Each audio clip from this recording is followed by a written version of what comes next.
സന്മനസ്സുള്ള ശ്രീനി നമ്മളിവിടെ ആരംഭിക്കുന്നത്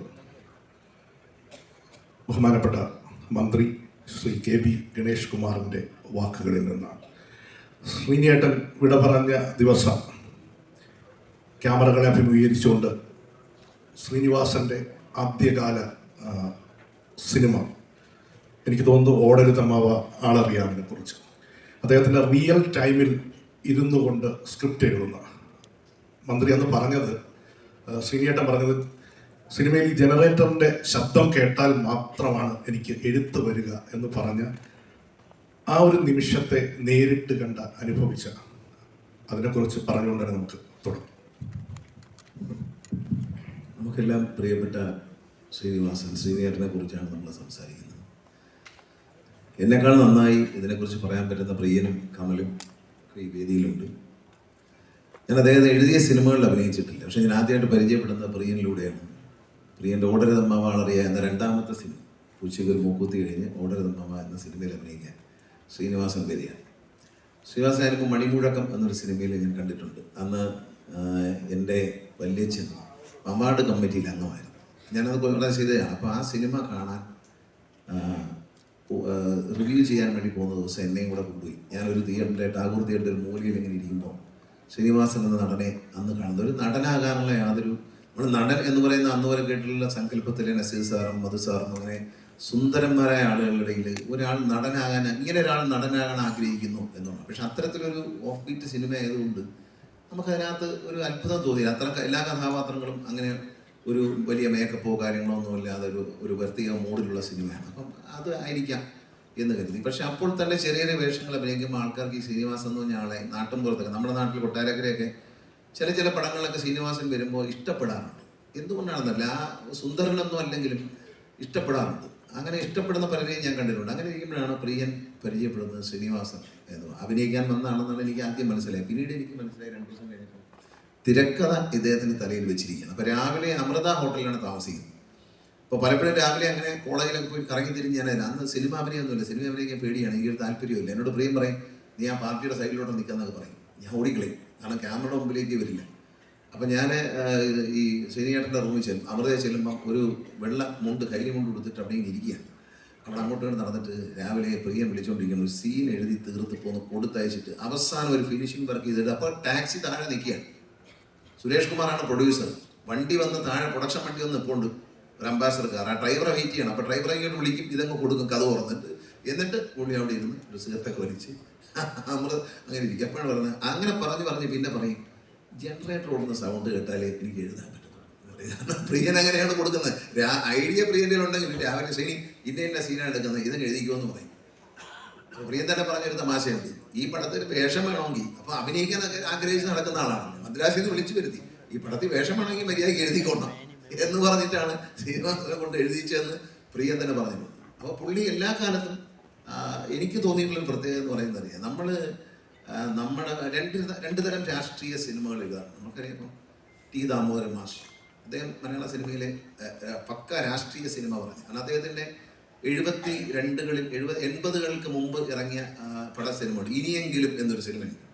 ആ സിനിമ യൂട്യൂബിലുണ്ട്, നിങ്ങൾ കാണണം. നമ്മുടെ നാട് മാറിയിട്ടില്ല. 40-45 കൊല്ലം കഴിഞ്ഞിട്ടും നമ്മൾ മാലിന്യം വലിച്ചെറിയുന്ന കാര്യത്തിലും അങ്ങനെയുള്ള നമ്മുടെ കുഴപ്പങ്ങളുണ്ടല്ലോ, ഈ കുഴപ്പങ്ങൾ ചൂണ്ടിക്കാണിച്ചൊരു സിനിമയാണ് ഇനിയെങ്കിലും. ഈ നാട്ടിൽ നിന്ന് കുറേ ആളുകൾ ജപ്പാനിൽ പോയിട്ട് തിരിച്ചു വരുന്നതാണ്. അപ്പോൾ ജപ്പാനിൽ പോയിട്ട് തിരിച്ചു വരുമ്പോൾ തിരുത്തി കളയാം എന്ന് അവർ തീരുമാനിക്കുകയാണ്. പക്ഷെ തിരുത്താൻ പറ്റൂല, കാരണം നമ്മുടെ ആളുകളെ അന്ന് ചൂണ്ടിക്കാണിക്കുന്ന എല്ലാ തൊഴിൽ സമരങ്ങളും എല്ലാം ഉണ്ട്. ഈ നാട് എന്ന സിനിമയുണ്ട്. ചാണകം തലയിൽ കയറ്റിയിട്ട് ഒരു കർഷകൻ നടന്നു വരും. അപ്പോൾ ഇതെന്താ തലയിലെന്ന് ചോദിക്കാൻ പറയും, ഇത് വളം ചാണകം വയലിലിടാൻ പറ്റില്ല, ഇത് ചുമട്ടുകാരുടെ ജോലിയാണ്, താഴെ ഇറക്ക് എന്ന് പറയുന്ന അവിടെ നിന്ന് നമ്മളിപ്പോഴും മാറിയിട്ടില്ല. അപ്പോൾ ഇത്തരം പച്ചയായ ശക്തമായ രാഷ്ട്രീയം പറഞ്ഞ സിനിമകളുണ്ട്. അതുപോലെ രഞ്ജി പണിക്കരും ആ രാഷ്ട്രീയത്തിൽ ആഞ്ഞടിച്ച സിനിമകളുണ്ട്. ഇങ്ങനെ സംഭാഷണത്തിലൂടെയൊക്കെ ഇങ്ങനെ ഡയറക്റ്റ് ആയിട്ട് അറ്റാക്ക് ചെയ്തു. പക്ഷേ ശ്രീനിവാസൻ എന്ന രാഷ്ട്രീയ എഴുത്തുകാരൻ, ശ്രീനിവാസൻ്റെ എല്ലാ സിനിമയ്ക്കും ഒരു രാഷ്ട്രീയമുണ്ട്, ഒരു സാമൂഹിക പ്രതിബദ്ധതയുണ്ട്. ആ പ്രതിബദ്ധത കുടുംബ കഥകളിലൂടെയും വീട്ടിലെ രംഗങ്ങളിലൂടെയും. ഇപ്പോൾ ഇവിടെ നമ്മളൊരു സീൻ കണ്ടോണ്ടിരിക്കുകയായിരുന്നു. തിലകൻ ചേട്ടൻ പുറമെ വന്ന് മോനെ എന്ന് വിളിക്കുമ്പോൾ അനക്കം കേട്ടിട്ട് ചാടി എണ്ണിച്ചിട്ട്, അയ്യോ ഞാൻ വിചാരിച്ചതോ മൂർഷ മുതലാളിയാണ് വന്നതെന്ന് വിചാരിച്ചു എന്ന് പറയുന്ന ആ ഒരു റിയാക്ഷൻ ഉണ്ടല്ലോ, ഒരു വീട്ടിനകത്താ സമൂഹത്തിലല്ല, ഒരു വീട്ടിനകത്താണ്. അത് കാണുമ്പോൾ നമ്മൾ വല്ലാതെ ഒരു സമൂഹത്തെയാണ്, ആ വീട്ടിൻ്റെ ഉള്ളിൽ ഒരു സമൂഹത്തെ ആവാഹിക്കുകയാണ്. ദീർഘവീക്ഷണമുള്ള രാഷ്ട്രീയ എഴുത്തുകാരനാണ്. കേരളത്തിൽ 2 മുന്നണികളെ കുറിച്ചാണ് ഞാൻ തുറന്നു പറയാൻ കേട്ടോ, രാഷ്ട്രീയമായിട്ട് പറയുന്നതല്ല, ഞാനൊരു മുന്നണിയിലും ഇല്ലാതെ സംസാരിക്കാം. ഇവിടെ ഇപ്പം ഞാൻ കലാകാരനായിട്ടാണ് സംസാരിക്കുന്നത്, മന്ത്രിയായിട്ടല്ല, രാഷ്ട്രീയക്കാരനായിട്ടുമല്ല. ആ സിനിമയിലെ സന്ദേശം എന്ന സിനിമയിലെ 2 പേരാണ്. ഒന്ന് UDF, ഒന്ന് LDF ആണ് കാണിക്കുന്നത്, ജയറാമും ശ്രീനിവാസനും. അങ്ങനെ 2 പക്ഷമാണ് കേരളത്തിൽ സിംബോളിക്കായിട്ട് കാണിച്ചിരിക്കാൻ. അതിനിടയിൽ ഒരു മൂന്നാമത്തെ ഒരു സാധനം BJP ആണ്. അതിങ്ങനെ വളർന്നു വരുന്നൊരു കാലം. അത് ശ്രീനിവാസൻ മുന്നേ കണ്ടു. ഒരു ചെറിയ പയ്യനാ, അനിയനൊരു പേരുണ്ട്, ഞങ്ങൾ അസ്വസ്ഥരാണ് എന്നൊക്കെ പറഞ്ഞിട്ട് അയാള് യദുകൃഷ്ണൻ വരുന്നുണ്ട്. അപ്പൊ അങ്ങനെ കഥാപാത്രത്തിന് ആ സിനിമയിൽ ശരിക്കും ആവശ്യമില്ല, ഒരു അനിയനാകാം. പക്ഷേ അനിയൻ പറഞ്ഞു ഞങ്ങൾ അസ്വസ്ഥരാണ്, ഞങ്ങൾ കാണിച്ചു തരാം എന്ന് പറഞ്ഞ് വേറൊരു ടീം അവിടെ ഇങ്ങനെ മുളച്ചു വരുന്നു. അവിടെ ചെറുതായിട്ട് മുളച്ചു വരുന്നു എന്നുള്ളത് അന്ന് കണ്ടു എന്നുള്ളതാണ്. അന്ന് ശരിക്കും എല്ലാ സീറ്റിൽ മത്സരിക്കുകയും അവർ കെട്ടിവെച്ച കാശ് കിട്ടാതെ തോക്കുകയും ചെയ്യുന്ന ഒരു കാലം ഉണ്ടായിരുന്നു. അപ്പൊ ആ കാലത്ത് അതാണ് കാണിക്കുന്നത്. ഇത് ശ്രീനിവാസനെ പോലെ ഒരാളുടെ ദീർഘവീക്ഷണം. ഇതൊരു വരവേൽപ്പ് എന്ന സിനിമ, അദ്ദേഹത്തിന്റെ പിതാവ് എന്നോട് പറഞ്ഞിട്ടുണ്ട്, ഒരു ബസ് വാങ്ങിച്ചിരുന്നു, അതിന്റെ ദുരിതങ്ങൾ മുഴുവൻ അനുഭവിച്ചാണ്. അതാണ് വരവേൽപ്പായി മാറിയത്. ജീവിതത്തിലെ അനുഭവങ്ങൾ, സന്മനസ്സുള്ളവർക്ക് സമാധാനം, വീട് വാടകയ്ക്ക് കൊടുത്ത് ചൊഴിഞ്ഞു കിട്ടാതെ വരുമ്പോഴുള്ള ഗോപാലകൃഷ്ണൻ നായരുടെ ഒരു ബുദ്ധിമുട്ട്, TP ബാലഗോപാലിന്റെ അമ്മ നമുക്കറിയാം. ആ സിനിമ ഒരു സാധാരണ സർക്കാർ ജീവനക്കാരന്റെ വീട് എന്നൊരു സ്വപ്നത്തിന് വേണ്ടി ഇറങ്ങുന്നത്. അവിടെയാണ് പലരെയും കാണിക്കുന്നുണ്ട്. അമ്മൂമ്മ വീട്ടിലിരുന്നിട്ട് അമ്മേ ദേവി ഇപ്പൊ വലിയ വലിയ വഴിപാടുകൾ നേരെയാണ്, കൊടുക്കാൻ പൈസ ഇല്ല, വീടൊന്നും കൂട്ടിമുട്ടിക്കാൻ ഒരു പാവപ്പെട്ട സർക്കാർ ജീവനക്കാരൻ അനുഭവിക്കുന്ന ബുദ്ധിമുട്ടിന്റെ ഇടയിൽ ഒരു സാധാരണ പ്രൈവറ്റ് കമ്പനിയിൽ ജോലി ചെയ്യുന്ന ഒരാൾ, സർക്കാർ ജീവനക്കാരനുമല്ല, ഒരു പ്രൈവറ്റ് കമ്പനിയിൽ ജോലി ചെയ്യുന്ന, ഒരു മാർക്കറ്റിംഗിൽ ജോലി ചെയ്യുന്ന ഒരു ചെറുപ്പക്കാരൻ ആ വീടൊന്ന് കൂട്ടി എല്ലാവരെയും സ്നേഹത്തോടൊന്ന് കൂട്ടിമുട്ടിക്കാൻ നോക്കുമ്പോഴാണ് പപ്പുവട്ടൻ വന്ന് പറയേണ്ട ഒരു ബസ് മറിഞ്ഞൊരു വാടയിൽ തട്ടി നിന്ന് മുത്തശ്ശി എന്ന് വിളിച്ചു. ഈ സൈസ് ആൾക്കാരുണ്ട്, നമ്മൾ കാണുന്ന ആളുകളാണ്. ശ്രീനിവാസന്റെ കഥകളിൽ നമ്മൾ കാണുന്ന ആൾക്കാരാണ്. യാത്രക്കാരെ ശ്രദ്ധിക്കുന്ന സിനിമയിൽ ഒരു സന്യാസി വരും. ഇതുപോലൊരു ബന്ധു എനിക്കുണ്ട്, അദ്ദേഹം സന്യാസം സ്വീകരിച്ചു. ഞാൻ അത്ഭുതപ്പെട്ടു, ഇത് ശ്രീനിയേട്ടൻ ഇതെങ്ങനെ അറിഞ്ഞു? നമ്മളെ വീട്ടിനകത്ത് ഒളിഞ്ഞു നോക്കിയോ സംശയം ഉണ്ടായി. കാരണം ഇദ്ദേഹത്തിന് പെട്ടെന്ന് ശ്രീനിവാസൻ പറയും, എൻ്റെ അച്ഛൻ പെട്ടെന്ന് പറഞ്ഞു സ്വത്ത് തന്നില്ല എന്ന് പറയും. പെട്ടെന്ന് അച്ഛനോ ദ്രോഹി മഹാഭാവി, അയാളെ അങ്ങനെ കുറെ ചീത്ത, സ്വന്തം അച്ഛനെ തന്നെ ചീത്ത പറയും. ഇതുപോലെ ഒരു സന്യാസി എൻ്റെ വീട്ടിലുണ്ടായിരുന്നു. ആ സന്യാസി ഞാൻ പെട്ടെന്ന് തിരിച്ചറിഞ്ഞു. കാരണം ഈ പല കഥാപാത്രങ്ങളും നമ്മൾക്ക് ശ്രീനിയേട്ടൻ പറഞ്ഞ കഥാപാത്രങ്ങൾ നമ്മുടെ ഇടയിൽ കാണാം, നമ്മളിൽ തന്നെ കാണാം. ഒരു തമാശ പറയാൻ അറിഞ്ഞുകൂടാത്തതുകൊണ്ട് മലയാള മനോരമ ആഴ്ചപ്പതിപ്പിലെ ഫലിത ബിന്ദുക്കൾ വായിച്ചുകൊണ്ട് ബാർബർ ഷാപ്പാണെന്ന് കരുതി ഹോട്ടലിൽ കയറിയാൽ 2 കട്ടിങ്ങും ഒരു കട്ടിങ്ങും ഒരു ഷേവിങ്ങും എന്ന് പറഞ്ഞു എന്ന് പറയുന്ന പോലുള്ള ചിരിപ്പിക്കാൻ, ഭാര്യയെ ചിരിപ്പിക്കാൻ വേണ്ടിയുള്ള മണ്ടൻ തമാശകൾ പറയുന്നത്. അങ്ങനെ ഓരോ സിനിമകളും നമ്മൾ പ്രിയദർശന് വേണ്ടി തിരക്കഥ എഴുതുമ്പോൾ അതിനനുസരിച്ച് ഗോയിങ് സിനിമയുടെ തിരക്കഥ, കഥ പ്രിയന്റെ കഥാതന്തുവൊക്കെ പ്രിയൻ പറഞ്ഞു കൊടുക്കുമെങ്കിലും ഒരു സീൻ ഓർഡറൊക്കെ പറഞ്ഞു കൊടുത്താലും അത് എഴുതി അതിനെ ഏറ്റവും കൺഫ്യൂസിങ് ആയിട്ടുള്ള പ്രിയന്റെ സിനിമയാണ് ഗോയിങ്. ആ സിനിമയൊക്കെ എഴുതുക എന്ന് പറയുന്നതും ഷൂട്ട് ചെയ്യുക എന്ന് പറയുന്നതും ഭയങ്കര ഒരു സംഭവമാണ്. അത്തരത്തിലുള്ള ഒരുപാട് പ്രതിഭകൾ. ഒരു സിനിമ പോലെയല്ല ശ്രീനിവാസന്റെ മറ്റൊരു സിനിമ, പക്ഷെ എല്ലാത്തിലും നർമ്മമുണ്ടായിരുന്നു, എല്ലാത്തിലും രാഷ്ട്രീയമുണ്ടായിരുന്നു, എല്ലാത്തിലും ചിന്തിക്കാൻ ഒരുപാട് കാര്യങ്ങൾ നമ്മൾ ആലോചിച്ച്. അതായത് തലമുറകൾ പലത് കഴിഞ്ഞിട്ടും പല പടഫലങ്ങളും ലൈവാണ്, എല്ലാ പടങ്ങളും ലൈവാണെന്നുള്ളതാണ്. അപ്പം അത്തരത്തിലുള്ളൊരു വ്യക്തിയാണ് നമ്മൾ നഷ്ടപ്പെട്ടത്. അദ്ദേഹം ഒരു നഷ്ടപ്പെട്ടതുകൊണ്ട്, ചില നഷ്ടപ്പെട്ട് കഴിയുമ്പോൾ മഹാനെന്ന് പറയാം, അതുകൊണ്ടല്ല, ആരെയും വേദനിപ്പിക്കാത്തൊരു മനുഷ്യനായിരുന്നു. ഏതൊരു കാര്യവും നമുക്ക് തരേണ്ട നമുക്കൊരു കുത്ത് തരണമെന്ന് വിചാരിച്ചാലും അത് ചിരിച്ചുകൊണ്ട് കുത്തുകയും അത് കഴിഞ്ഞ് പൊട്ടിച്ചിരിക്കുകയും ചെയ്യും. ഞാൻ നിങ്ങളെ കുത്തിയതാണ് എന്ന് നമ്മളെ കളിയാക്കി ഒരു തമാശ പറഞ്ഞാൽ ഏറ്റവും രസകരമായ സംഭവം ജഗദീഷ്, ശ്രീനിവാസൻ, പ്രിയനിത് ഇവരെ പടത്തിലിടുന്നതല്ല, ഇത് ആസ്വദിക്കാണ്. ജഗദീഷ്, ശ്രീനിവാസൻ, മുകേഷ്, ഈ 3 പേരെ കൂടെ ഒരു സ്ഥലത്ത് ഇരുത്തിയിട്ട് വൈകിട്ട് അങ്ങ് ഇരുത്തി കൊടുക്കും. ഷൂട്ടിങ് കഴിഞ്ഞ് വന്നാൽ ഇവരെ അങ്ങ് അഴിച്ചു വിടുകയാണ്. ഇവരെ അഴിച്ചു വിട്ട് കഴിഞ്ഞാൽ ഈ ജഗദീഷ് എന്ന് പറയുന്ന ആള് സറണ്ടർ അടിക്കുന്ന ഒരു സ്ഥലമേ ഉള്ളൂ. ശ്രീനിവാസൻ മുകേഷൊക്കെ നോക്കും, പക്ഷേ പിടിച്ചു നിൽക്കും ജഗദീഷ് എങ്ങനെയെങ്കിലും. പക്ഷെ ഈ ജഗദീഷിനെ തൂക്കി നിലത്തടിക്കുന്ന ഒരേ ഒരാളെ ഉള്ളൂ, അത് ശ്രീനിവാസനാണ്. അതൊരു 2-3 ഡയലോഗിനുള്ളിൽ ജഗദീശനെ അദ്ദേഹം മലത്തി അടിക്കും. ഈ ഗുസ്തി പോലെയാണ്. തമാശ കാര്യം പറഞ്ഞു വരുമ്പോൾ ജഗദീഷ് എന്തെങ്കിലും പറഞ്ഞ് ബഹളം വെച്ച് ഒച്ചയെടുത്തൊക്കെ രക്ഷപ്പെടും. പക്ഷെ ജഗദീശനെ ഒരൊറ്റയടിക്ക് തൂക്കി നിലത്തടിക്കുന്ന ഒറ്റയാളെയുള്ള ശ്രീനിവാസനാണ്. അപ്പൊ അങ്ങനെ ശ്രീനിവാസൻ എന്ന് പറയുന്ന ആള് ഒരു പലതരത്തിലും വ്യക്തി ജീവിതത്തിലും എഴുത്തുകാരൻ നിലയിലും നടൻ നിലയിലും ഒരു വ്യത്യസ്തനായിരുന്നു. ആർക്കും അഭിനയിക്കാമെന്ന് തെളിയിച്ചാണ്. അതായത് സൗന്ദര്യം അഭിനയത്തിനൊരു ആവശ്യമുള്ള സാധനമല്ല. അതാണ് ശ്രീനിവാസന്റെ പ്രത്യേകത. അദ്ദേഹത്തിന്റെ റോളുകൾക്ക് നെഗറ്റീവാണ്. കാരണം സ്വയം കളിയാക്കുകയും നമുക്ക് ഓർത്തോർത്ത് ചിരിക്കാൻ പറ്റുന്ന രീതിയിൽ സ്വന്തമായി ഒരാളെ കളിയാക്കി ചെയ്യുന്ന പാർവതിയോടൊപ്പം നിന്ന് ഫോട്ടോ എടുക്കുമ്പോൾ ഒരു പൊങ്ങലുണ്ട്, സ്റ്റുഡിയോയിൽ നമുക്കുണ്ട് ഒരു പൊങ്ങലുണ്ട്. അതൊക്കെ മനുഷ്യന്റെ ഉള്ളിൽ ഉണങ്ങുന്ന വികാരങ്ങളാണ്. അപകർഷതാബോധം, നമ്മുടെ ചില കോംപ്ലക്സുകളും എല്ലാവർക്കും ഉണ്ട്, നിങ്ങൾക്കുണ്ട്, എനിക്കുണ്ട്, എല്ലാവർക്കും. നമ്മുടെ ഉള്ളിൽ ഉറങ്ങുന്ന കോംപ്ലക്സുകളെ തിരിച്ചറിഞ്ഞ് അത് പരസ്യമായിട്ട് കാണിച്ചു തരാം.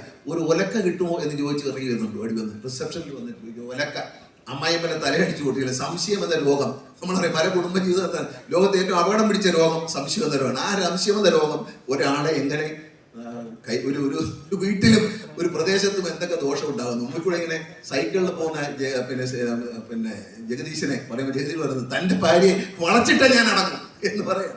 ഒരു സമാധാനമില്ല. സുന്ദരിയായ ഭാര്യയെ കൊണ്ട് യാതൊരു സമാധാനമില്ലാതെ വിഷമിക്കുന്ന ഒരു സാധാരണക്കാരൻ്റെ സംശയ രോഗമെന്ന മാനസികാവസ്ഥ. ഇതൊക്കെ അങ്ങനെ ഒരാളിൻ്റെ മൈൻഡ് ആഴത്തിൽ പഠിക്കാതെ ഒരിക്കലും ചെയ്യാൻ പറ്റില്ല.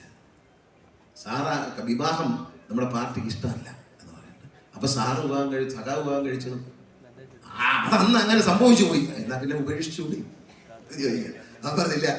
പിന്നെ ഈ പറയുന്ന ഒന്ന് പ്രവർത്തിക്കുന്ന ഒന്ന് അമ്പലത്തിന്റെ അവിടെ നിൽക്കുന്ന കാണാമല്ലോ രാവിലെ, അത് നീ എങ്ങനെ കണ്ടു? ഞാനും പോവാറുണ്ട് എന്ന് പറയുന്ന ഒരു സത്യസന്ധതയുണ്ടല്ലോ മനുഷ്യന്റെ ഒരു സത്യത. നമ്മൾ എന്ത് കള്ളത്തരം കാണിച്ചാലും നമ്മുടെ ഉള്ളിൽ ഒരു മനുഷ്യന്റെ സത്യസന്ധതയുണ്ട്. ആ സത്യസന്ധത പുറത്തു വരുന്ന സിനിമകൾ സ്നേഹം കൊണ്ട് എല്ലാം ധരിക്കുന്ന കഥാപാത്രങ്ങൾ. അറബിക്കഥ എന്നവരുടെ ആ സിനിമയിൽ പിന്നെ ഒരു ചൈനക്കാരി പെൺകുട്ടിയെ സ്നേഹിക്കുകയാണ്. ആ കുട്ടിക്ക് വേണ്ടി ചെയ്യുന്ന ഒരു ത്യാഗം അങ്ങനെയുണ്ട്. മനുഷ്യൻ സ്നേഹം, പ്രണയം എന്ന വികാരം മനുഷ്യനെ ഏത് തരത്തിലുള്ള ത്യാഗം ചെയ്യാനും എന്തുപേക്ഷിക്കാനും സാമ്രാജ്യങ്ങൾ ഉപേക്ഷിച്ചിട്ടുണ്ട് പ്രണയത്തിന് വേണ്ടിയിട്ട്. അതാണ് ആ പാവപ്പെട്ട മനുഷ്യൻ അവിടെ കിടന്ന് കഷ്ടപ്പെടുമ്പോൾ താൻ സ്നേഹിക്കുന്ന ആ ചൈനീസ് പെൺകുട്ടിയോടുള്ള സ്നേഹത്തിന് വേണ്ടി എല്ലാം നഷ്ടപ്പെട്ടു. എന്നിട്ട് മരുഭൂമിയിൽ ആട് മേയ്ക്കുന്നവനായിട്ട് പോകേണ്ടി വരുന്ന ഒരവസ്ഥ. അത് പറയാൻ ശ്രീനിവാസനെ കഴിയുള്ളൂ, അത് അഭിനയിക്കാനും ശ്രീനിവാസനെ കഴിയുള്ളൂ. കാരണം അത് ആ ചൈനക്കാരി കാണുമ്പോഴുള്ളൊരു സന്തോഷമുണ്ട്. കമ്മ്യൂണിസ്റ്റ് ചൈനയിൽ നിന്ന് വന്നൊരു കുട്ടിയെ കാണുമ്പോൾ സന്തോഷം. ഇതൊക്കെ ആ മുകുന്ദൻ്റെ ഒരു വികാരമാണ്. ഇത്തരം കഥാപാത്രങ്ങളെ കണ്ടെത്തിയതെല്ലാം സമൂഹത്തിൽ നിന്നാണ്.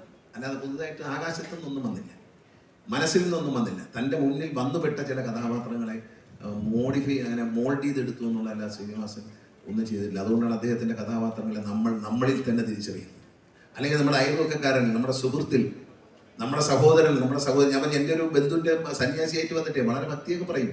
പക്ഷെ അച്ഛൻ സ്വത്ത് കൊടുത്തില്ല എന്നുള്ള വിഷയത്തിലേക്ക് വരുമ്പോഴേ ആ അച്ഛനെ നാല് തെറി ഈ കാവ്യ കൊടുത്ത സ്വാമി പറയും. അതേ കഥാപാത്രം എൻ്റെ അമ്മ പറയുമായിരുന്നു, എടാ ഇത് ശ്രീനിവാസൻ എങ്ങനെ അറിഞ്ഞടാ ഇത് എന്ന് ചോദിക്കുമായിരുന്നു എന്നോട്.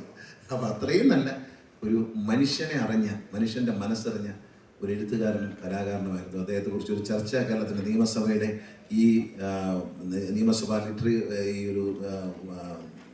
ലിറ്റററി ഫെസ്റ്റിവൽ എന്ന് പറയുന്നത് ഇന്ത്യയിലെ തന്നെ അത്ഭുതകരമായ ഒരു പ്രോഗ്രാമാണ്. ആ പ്രോഗ്രാമിൽ വെച്ച് സ്പീക്കറെ ഞാൻ ഈ അവസരത്തിൽ അവധിയാണ്. കാരണം നമ്മൾ ചിന്തിക്കുകയും ചിരിക്കുകയും ചെയ്യേണ്ടത് ശ്രീനിവാസനെ കുറിച്ചാണ്. ആ ശ്രീനിവാസൻ ഒരു സബ്ജക്റ്റാക്കി മാറ്റുകയാണ്. അതിൽ പ്രിയദർശനെ പോലെ, പ്രേംകുമാർ, കമലിനെ പോലുള്ള പ്രമുഖ വ്യക്തികളെ ഇവിടെ എത്തിക്കാൻ കഴിഞ്ഞു എന്ന് പറയുന്നത് നിയമസഭാ സ്പീക്കറുടെ ഒരു വലിയ കഴിവായി ഞാൻ അതിനെ കാണുകയാണ്. ഇതൊരു നല്ല ചർച്ചയാവട്ടെ. അടുത്തത് മോഡറേറ്റർ കാര്യങ്ങൾ പറഞ്ഞു തന്നു. പിന്നെ ഇടയ്ക്ക് വല്ലതും ഉണ്ടെങ്കിൽ അപ്പോൾ പറയാം. ഞാൻ തുടങ്ങി വെച്ചു വന്നേ ഉള്ളൂ. ഒരു ഡിസ്കഷനിൽ വളരെ ഒരു എൻട്രി എത്രത്തോളം ഈസി ആക്കുന്നു എന്നുള്ളത് അതാണ് ശ്രീ കെ വി ഗണേഷ് കുമാറിൻ്റെ ഏറ്റവും വലിയ പ്രത്യേകത. പറയുന്നതിലൊന്നും നമുക്ക് കളയാനില്ല. ഒരു മാലപ്പടക്കം പോലെ ഒന്നിൽ നിന്ന് ഒന്നായിട്ട് ശ്രീനിവാസന്റെ ചലച്ചിത്ര ജീവിതത്തിലൂടെ ഒന്ന് ഓടിപ്പോവുകയായിരുന്നു നമ്മളിപ്പോൾ. എന്നെ തിരക്കഥ രചന എന്ന അണ്ടകടാഹത്തിലേക്ക് തള്ളിവിട്ട ഭീകരൻ എന്നാണ് ശ്രീ പ്രിയദർശനെ കുറിച്ച് ശ്രീനിവാസൻ പറഞ്ഞിട്ടുള്ളത്. ഒരുപക്ഷെ അന്ന് പൂച്ചയ്ക്കൊരു മൂക്കുത്തി പോലെ ഒരു പടം ഒരു ചെറുപ്പക്കാരുടെ കൂട്ടായ്മയിൽ സംഭവിക്കുകയും വിജയിക്കുകയും അതിൻ്റെ തിരക്കഥ എഴുതുകയൊക്കെ ചെയ്തതിന് രണ്ടാമതൊരു ചിത്രത്തിൽ ശ്രീനിവാസനെ നിർബന്ധപൂർവം തിരക്കഥാകൃത്തിൻ്റെ കുപ്പായം ഏൽപ്പിച്ച ആളാണ് ശ്രീ പ്രിയദർശൻ. ഇപ്പോൾ ഞങ്ങൾ സ്പീക്കറുമായിട്ട് സംസാരിച്ചുകൊണ്ടിരിക്കുമ്പോൾ പ്രിയൻ സാറിനോട് സ്പീക്കർ പറഞ്ഞത് ഇപ്പോൾ ഈ മലയാളത്തിൽ സ്വസ്ഥമായി പോയതും ചിരിക്കാനുള്ള പടങ്ങൾ ഉണ്ടാകുന്നില്ല എന്നാണ്. ദൈനംദിനം മനുഷ്യരുടെ ദുഃഖങ്ങൾ കേൾക്കുന്ന ആളാണ് പൊളിറ്റിക്കൽ ലീഡേഴ്സ് എല്ലാം. പക്ഷെ ഒന്ന് തിയേറ്ററിൽ പോയാലും വ്യത്യസ്തമായ അനുഭവമില്ല, നല്ല പടങ്ങൾ ഉണ്ടാവുന്നില്ല. ഒരു 80s എന്നൊക്കെ പറയുന്നത് ശരിക്കും പറഞ്ഞാൽ പ്രിയദർശൻ്റെയും ശ്രീനിവാസൻ്റെയും അങ്ങനെയുള്ളവരുടെയൊക്കെ കൂട്ടായ്മയിലും അല്ലാതെയൊക്കെ സംഭവിച്ചിട്ടുള്ള നർമ്മരസപ്രധാനമായ ചലച്ചിത്രങ്ങളായിരുന്നു. ആ ഒരു കാലം ശ്രീനിവാസൻ ഉൾപ്പെടെയുള്ള ഒരുപാട് പേർ, പുതുമുഖങ്ങൾ, ചെറുപ്പക്കാർ ഒന്നിച്ചുകൂടി നിന്ന സിനിമയുടെ ഒരു കാലത്ത് ആദ്യം ശ്രീനിയെ കുറിച്ച് പറയുമ്പോൾ എന്തുകൊണ്ട് ശ്രീനിയെ ഞാൻ ഈ അണ്ടകടാകത്തിലേക്ക് വലിച്ചിട്ടു എന്ന് പറയാം. അതായത് നായക സങ്കല്പങ്ങൾ, അന്നത്തെ നായക സങ്കല്പങ്ങൾക്ക് ഒട്ടും ചേരാത്ത ഒരു മുഖവുമായിട്ട് ആണ് ഞാൻ, എന്നോട് പറയുന്നത് ആണ് ഞാൻ മദ്രാസിലെ എന്തായിരുന്നു എൻ്റെ പേര്, ഫിലിം ഇൻസ്റ്റിറ്റ്യൂട്ടിലോട്ട് ഓഫ് ചേംബേഴ്സിലോട്ട് പോയി അഭിനയം പഠിക്കണം എന്ന് പറഞ്ഞ് ഞാൻ പോയതാണ്. അപ്പോൾ ശ്രീനിയുടെ അടുത്ത് പറഞ്ഞൊരു വളരെ ഇൻട്രസ്റ്റിംഗ് ആയിട്ടുള്ള കാര്യം എന്ന് വെച്ചാൽ, ഈ അവിടെയുള്ള ജൂറി ഉണ്ട്. ജൂറി ഇങ്ങനെ ഇരിക്കുന്ന സമയത്ത് ജൂറിയിലുള്ള ആൾക്കാർ പലരും കയറി വരുന്നുണ്ട്. ഓക്കെ, ഇങ്ങനൊരു രൂപം കയറി വന്നപ്പോൾ അവരൊന്നും ഞെട്ടിയിട്ട് പ്രഭാകരൻ മാസ്റ്റർ എന്ന് പറഞ്ഞ ശ്രീനിയുടെ പ്രൊഫസറായിരുന്നു. അദ്ദേഹമാണ് ആദ്യം ചോദിച്ചത് പോലും, അല്ല ഇത് നിങ്ങൾ അഭിനയം പഠിക്കാൻ തന്നെ തെറ്റിപ്പോയതല്ലേ? അപ്പോൾ ശ്രീനിയോട് അല്ല എന്താ അങ്ങനെ ചോദിക്കാം, അല്ല ഇത് ഈ പോസ്റ്റിൽ ഇത് പഠിക്കാനായിട്ട് ഇവിടെ വന്നു, ഈ സ്ഥാനത്തേക്ക് വന്ന മറ്റ് പലരുമുണ്ട്, അവർക്കൊക്കെ ഞങ്ങൾ തെറ്റ് പറയില്ല, ആഗ്രഹത്തിനെ കുറ്റം പറയില്ല, എങ്കിലും ഇത് സ്വയം ഒന്ന് തീരുമാനിച്ചൂടെ, ഞാൻ ചെയ്യാൻ പോകുന്ന കാര്യം കൊണ്ട് തനിക്ക് എന്തെങ്കിലും ഗുണമുണ്ടാവുമോ എന്ന് ശ്രീനിവാസന് മനസ്സിലായി. എൻ്റെ മുഖം കണ്ടിട്ടില്ല ഇങ്ങനെ പറയുന്നത്. അഭിനയം പഠിക്കാൻ ഞാനിവിടെ വന്നതാണ്. ശരിയാണ്, നായകനായിട്ട് റോള് കിട്ടില്ല, സഹനായകനായിട്ട് റോള് കിട്ടില്ല, പക്ഷെ ഈ സിനിമയിൽ ഡ്രൈവറും അടുക്കള വേലക്കാരനൊക്കെ ഇല്ലേ, അവരും അഭിനയിക്കണ്ടേ നന്നായിട്ട്, അത് പഠിച്ചാൽ എന്താ കുഴപ്പം എന്ന് ചോദിച്ചു. ആ നിമിഷം അപ്പോൾ ജൂറി ചിരിച്ചുപോയി, അവർ നന്നായിട്ട് അഭിനയിക്കണമല്ലോ, ആ റോളുകൾ എനിക്ക് കിട്ടുമല്ലോ എന്ന് പറഞ്ഞപ്പോൾ അങ്ങനെ ശ്രീനി പറഞ്ഞു, പ്രഭാകരൻ മാസ്റ്റർ ആ ഇനി താനൊന്നും പറയണ്ട പൊയ്ക്കോളൂ. അങ്ങനെയാണ് ശ്രീനിക്ക് അഡ്മിഷൻ കിട്ടിയത്.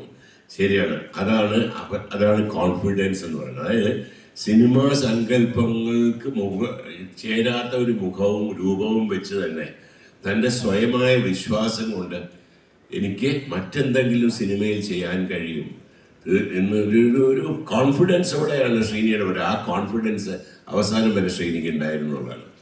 പല രീതിയിൽ നമ്മൾ ഈ പറയുന്ന ഞാൻ ശ്രീനിയുടെ ഈ ഗണേഷ് കുമാർ പറഞ്ഞ പോലെ മറ്റുള്ള സിനിമയിലെ കാര്യങ്ങളല്ലാതെ ചില കാര്യങ്ങൾ എനിക്കറിയാം. അതായത് ജീവിതത്തിൽ നിന്നിൻ്റെ ഓരോ അനുഭവങ്ങളും ശ്രീനിയുടെ സിനിമകളിൽ ശ്രീനി എടുത്ത് അതിനെ സീരിയസ് ആയിട്ടുള്ള അനുഭവങ്ങളെ ആണ് വളരെ വളരെ ദുഃഖിപ്പിക്കുന്ന അനുഭവങ്ങളെ കുറിച്ച് പറഞ്ഞാണ് ശ്രീനി നമ്മളെ ചിരിപ്പിച്ചത്.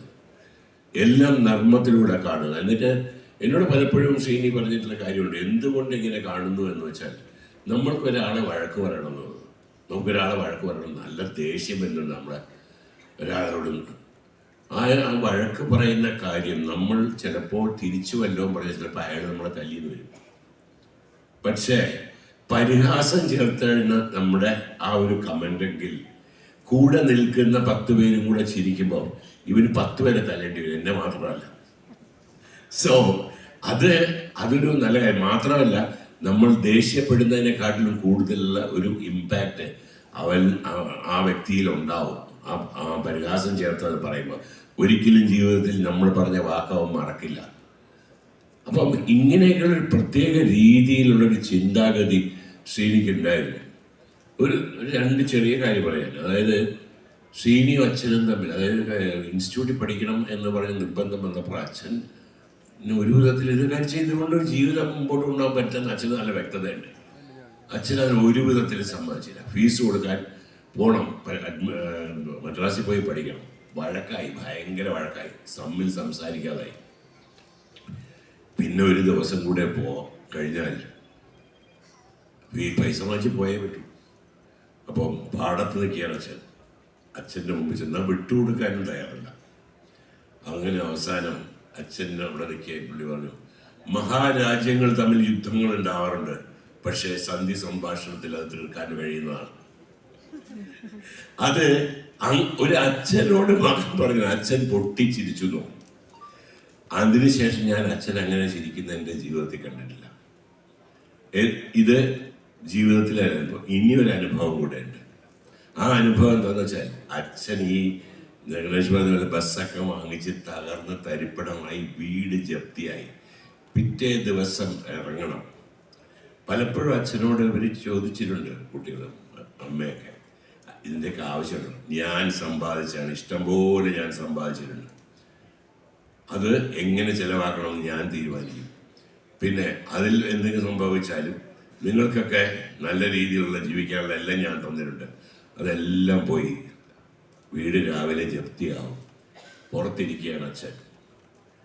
എന്ത് പറഞ്ഞാലും കേൾക്കാത്ത അച്ഛൻ എന്ത് ചെയ്യും? സീനിയും സീനിയുടെ ബ്രദറും കൂടെ അകത്തിരുന്ന് സ്വത്ത് ഡിവൈഡ് ചെയ്യാൻ തുടങ്ങി. ശ്രീനി പറഞ്ഞു, കാര്യങ്ങളൊക്കെ ശരിയാണ്, നമ്മൾ ആളെ വീട്ടിൽ നിന്ന് ഇറങ്ങാണ്, പക്ഷെ ഊട്ടിയിലെ വീട് ഞാൻ എടുക്കും. അപ്പൊ ചേട്ടപ്പൻ അത് അമ്മയ്ക്കില്ല, ഊട്ടിയിലെ വീട് നീ എടുത്ത് ഞാൻ എനിക്ക് എന്താണ് ഞാൻ ഒറ്റപ്പാലത്തെ തിയേറ്റർ ഇരിക്കാൻ തന്നെ. അത് അച്ഛനോട് നമുക്ക് ചോദിക്കാം.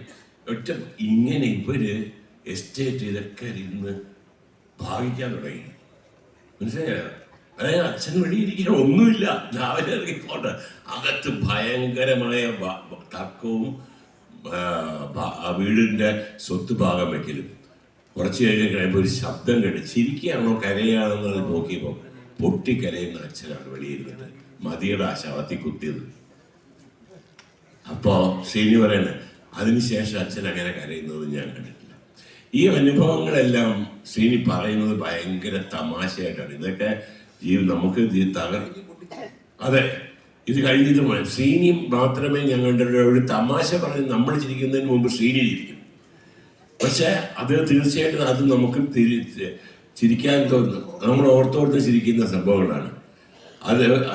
തീർച്ചയായിട്ടും അതായത് നർമ്മം കലർത്തി നമ്മളെ കരയിച്ച വേറൊരു വ്യക്തിയില്ല. ഞാൻ പലപ്പോഴും ശ്രീനി എങ്ങനെയാണ് ഇതൊക്കെ ചിന്തിക്കുന്നത് ഞാൻ വിചാരിക്കും. കാര്യം വെച്ചാൽ ഒരിക്കൽ ഞാൻ ശ്രീനിയോട് ചോദിച്ചു, അടുത്ത സിനിമ എന്താണ്?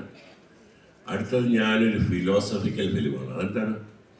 ഒരു മനുഷ്യന്റെ ജീവിതത്തിൽ 4-5 സ്റ്റേജസ് ഉണ്ട്. ബാല്യം, കൗമാരം, യുവത്വം, ദാമ്പത്യം, ഗൃഹസ്ഥ്യം, സന്യാസം. ഇതിനെ കുറിച്ചാണ് ഒരു സിനിമ. എനിക്ക് ഒരു പിടിയും കിട്ടില്ല. ഇതെങ്ങനെ എടുക്കും? അതിനകത്ത് ഒരുപാട് തമാശകളുണ്ട്. അതാണ് നമ്മളുടെ ചിന്താവിഷ്ടയായ ശാഖ.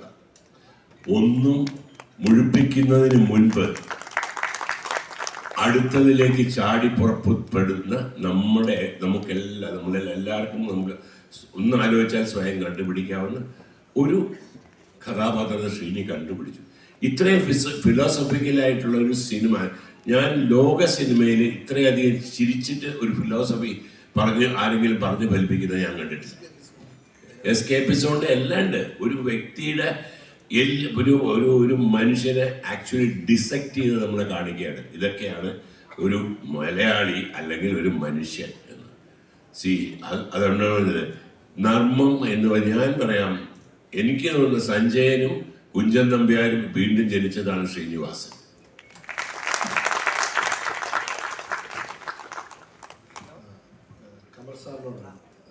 ഒരു 90s എനിക്ക് വന്ന് കമൽ സാറുമായിട്ടുള്ള ശ്രീനിയേട്ടൻ്റെ അസോസിയേഷൻ 90s സ്റ്റാർട്ട് ചെയ്യുക. അതിന് മുമ്പ് സൗഹൃദം വളരെ നിങ്ങളുടെ മദ്രാസിലെ ജീവിതകാലത്തുള്ള ഒരു വലിയ സൗഹൃദത്തിൻ്റെ ഞാൻ ചോദിച്ചത് ഈ പ്രിയൻ സാറിൻ്റെ ഒക്കെ സിനിമകളുടെ, ഈ സത്യനന്ദിക്കാട് സിനിമകളുടെ ഒക്കെ വ്യത്യസ്തമായി തിരക്കഥയിൽ തന്നെ വേറൊരു ശൈലി. ഇപ്പം മഴയത്ത് മുമ്പേ നമ്മൾ നോക്കുകയാണെങ്കിൽ, അല്ലെങ്കിൽ ചമ്പക്കുളം തച്ചൻ നോക്കുകയാണെങ്കിൽ, ഇപ്പോൾ ഈ തിരക്കഥയുടെ രൂപാന്തരം ശരിക്കും ശ്രീനിവാസന്റെ ഒരു മാറ്റം, ഒരു പാരഡൈം ഷിഫ്റ്റ് എന്നൊക്കെ നമ്മൾ പറയാവുന്നത് ഒരുപക്ഷെ പ്രകടമാണ് വരുന്നത് കമൽ സാറിന്റെ സിനിമകളിലൂടെ വരുന്നുണ്ട്. എന്തായിരുന്നു ആ അസോസിയേഷൻ്റെ കുറേയധികം സിനിമകൾ വന്നിട്ടുണ്ട്. മലയാളി സെലിബ്രേറ്റ് ചെയ്യുന്ന സിനിമകൾ തന്നെ അവർക്ക് അഴകിയരാവണം. ഞാൻ ശ്രീനിവാസിനെ കുറിച്ച് പറയുമ്പോൾ പ്രിയ പറഞ്ഞതിന് തന്നെ തുടക്കം. സ്വന്തം ജീവിതത്തിൽ നിന്ന് അദ്ദേഹം കണ്ടെത്തിയിട്ടുള്ള സിനിമകളും സിനിമാ സന്ദർഭങ്ങളും കഥാപാത്രങ്ങളും ഒക്കെ തന്നെയാണ് ശ്രീനിയെ രൂപപ്പെടുത്തിയത്. അത് സ്വന്തം ജീവിതത്തിൽ നിന്ന് ഇപ്പോൾ അച്ഛൻ്റെ കാര്യം പറഞ്ഞു, ചേട്ടൻ്റെ കാര്യം പറഞ്ഞു. ചേട്ടൻ മദ്രാസിലുണ്ടായിരുന്നതാണ് രവിയേട്ടൻ.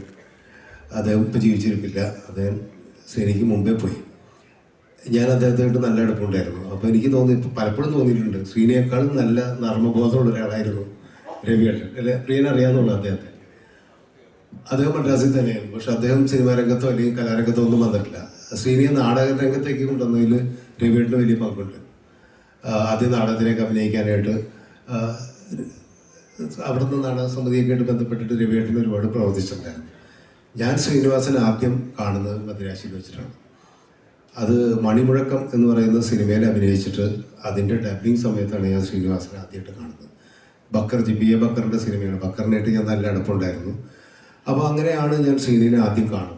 പിന്നെ സ്ഥിരമായിട്ട് വൈകുന്നേരങ്ങളിൽ കോടപ്പക്കത്ത് കാണുന്ന ഒരു സുഹൃത്തായിരുന്നു ശ്രീനിവാസൻ. അന്ന് പ്രിയനൊക്കെ അറിയായിരിക്കും. പ്രിയന വന്ന് മദ്രാസിൽ കോടപ്പക്കത്ത് ജീവിച്ചുള്ള അനുഭവം ഉള്ളതുകൊണ്ട് അറിയാവുന്നതാണ്. അന്ന് മലയാളം പത്രം കിട്ടുന്നത് വൈകുന്നേരമാണ്. രാവിലെ പത്രം വരില്ല. വൈകുന്നേരം ഒരു മുറുക്കാങ്കടയുണ്ട് നമ്മുടെ രാം തിയേറ്ററിൻ്റെ ഇതിൻ്റെയൊക്കെ അടുത്ത്. ആർ.കെ. ലാബൊക്കെ ആർ.കെ. ലാബിൻ്റെയൊക്കെ അടുത്ത ഒരു മുറുക്കാങ്കടയുണ്ട്. ആ മുറുക്കാങ്കടയിൽ പത്രം വാങ്ങിക്കാൻ വേണ്ടി വരും വൈകിട്ട്. അവിടെ വെച്ചിട്ടാണ് ഞാൻ എന്നും ശ്രീനിവാസനെ കാണുന്നത്. അപ്പോൾ ഈ പത്രം സൂക്ഷ്മമായി വായിക്കുന്ന ഒരാൾ, നമ്മളൊക്കെ എന്ന് വെച്ച് കഴിഞ്ഞാൽ സിനിമയുടെയൊക്കെ പരസ്യം അന്ന് സ്ഥിരമായിട്ട് സിനിമ പരസ്യം ഉണ്ടാവുമല്ലോ, വൈകിട്ട് പത്രമുണ്ട്. ഈ പത്രം പലപ്പോഴും സത്യത്തിൽ കടം പറഞ്ഞിട്ടാണ് വാങ്ങിക്കും മുറുക്കാങ്കടയിൽ നിന്ന്. കാരണം ശ്രീനിയുടെ പൈസ ഉണ്ടാവില്ല, അത്രയും ആ രീതിയിലാണ് ശ്രീനി ജീവിച്ചിരുന്നത് അറിയാം. അപ്പോൾ ഈ പത്രം വാങ്ങിക്കുന്നത് വെച്ചാൽ അത് ഒരു പത്രമല്ല, മലയാളം പത്രം, മാതൃഭൂമി, മനോരമ, ദേശാഭിമാനി, 3 പത്രം വാങ്ങിക്കും. അത് പറഞ്ഞേൽപ്പിച്ചിരിക്കുകയാണ്. അപ്പോൾ പൈസ കൊടുത്തില്ല എന്നുള്ള രീതിയിൽ പലപ്പോഴും കടം പറയുക, അങ്ങനെയൊക്കെയുള്ള പ്രശ്നങ്ങളൊക്കെ ഉണ്ടായിരുന്നു. പലപ്പോഴും ചിലപ്പോഴൊക്കെ ഞാൻ കൊടുത്തിട്ടുണ്ട് പൈസ. അത് ഞങ്ങൾക്കിടയിൽ ഉണ്ടായിരുന്ന ഒരു സൗഹൃദം. പക്ഷെ അപ്പോൾ ഞാൻ ചോദിച്ചു, ഒരു പത്രം വായിച്ചാൽ പോലെ വിവരങ്ങൾ അറിയാൻ പറ്റും? അത് പോരാ, നമ്മളെല്ലാ പത്രവും വായിക്കണം. എന്നാൽ മാത്രമേ കേരളത്തിൽ നടക്കുന്ന കാര്യങ്ങൾ അറിയാൻ പറ്റുള്ളൂ. ഇത് അരിച്ചു പെറുക്കി വായിക്കും. അപ്പോൾ ശ്രീനിവാസൻ അന്ന് ഈ അപ്പോൾ ഞാൻ അത് താമസിക്കും BOC സ്ട്രീറ്റിൽ ഒരു സ്ഥലത്താണ് താമസിക്കുന്നത്. വളരെ ചെറിയ ഒരു സ്ട്രീറ്റാണ്. അതിൻ്റെ അകത്ത് 4-5 പേരുള്ള ആൾക്കാർ താമസിക്കുന്നവരാണ്. അപ്പോൾ ഞാനിടയ്ക്ക് അവിടെ പോകാറുണ്ട്. അപ്പോൾ എല്ലാ പത്രം അരിച്ചു പെറുക്കി വായിക്കും. അത് എന്തിനാന്ന് വെച്ച് കഴിഞ്ഞിട്ടുണ്ടെങ്കിൽ അദ്ദേഹം പറയുന്നത് ഞാൻ മെറ്റീരിയൽ ശേഖരിക്കണം. എന്ത് മെറ്റീരിയലാണെന്ന് അറിയില്ല. അപ്പോൾ എപ്പോഴൊക്കെ പ്രിയം പറഞ്ഞ പോലെ തിരക്കഥ എഴുതാനുള്ളൊരു മോഹം പുള്ളിയുടെ ഉള്ളിൽ ഉണ്ടായിട്ടുണ്ടാവും. അതല്ലെങ്കിൽ എന്തൊക്കെയോ ആകണം എന്നുള്ളൊരു ആഗ്രഹമായിരിക്കും. പക്ഷെ അത്ര സൂക്ഷ്മമായി നിരീക്ഷിക്കുന്ന ഒരാളാണ്. പിന്നെ ഞാൻ ശ്രീനിയായിട്ടുള്ള ഒരു അടുപ്പം എന്ന് പറഞ്ഞു കഴിഞ്ഞാൽ TH കോടമ്പുഴ അറിയാം, പ്രിയനറിയാം, ഗണേഷിനെ.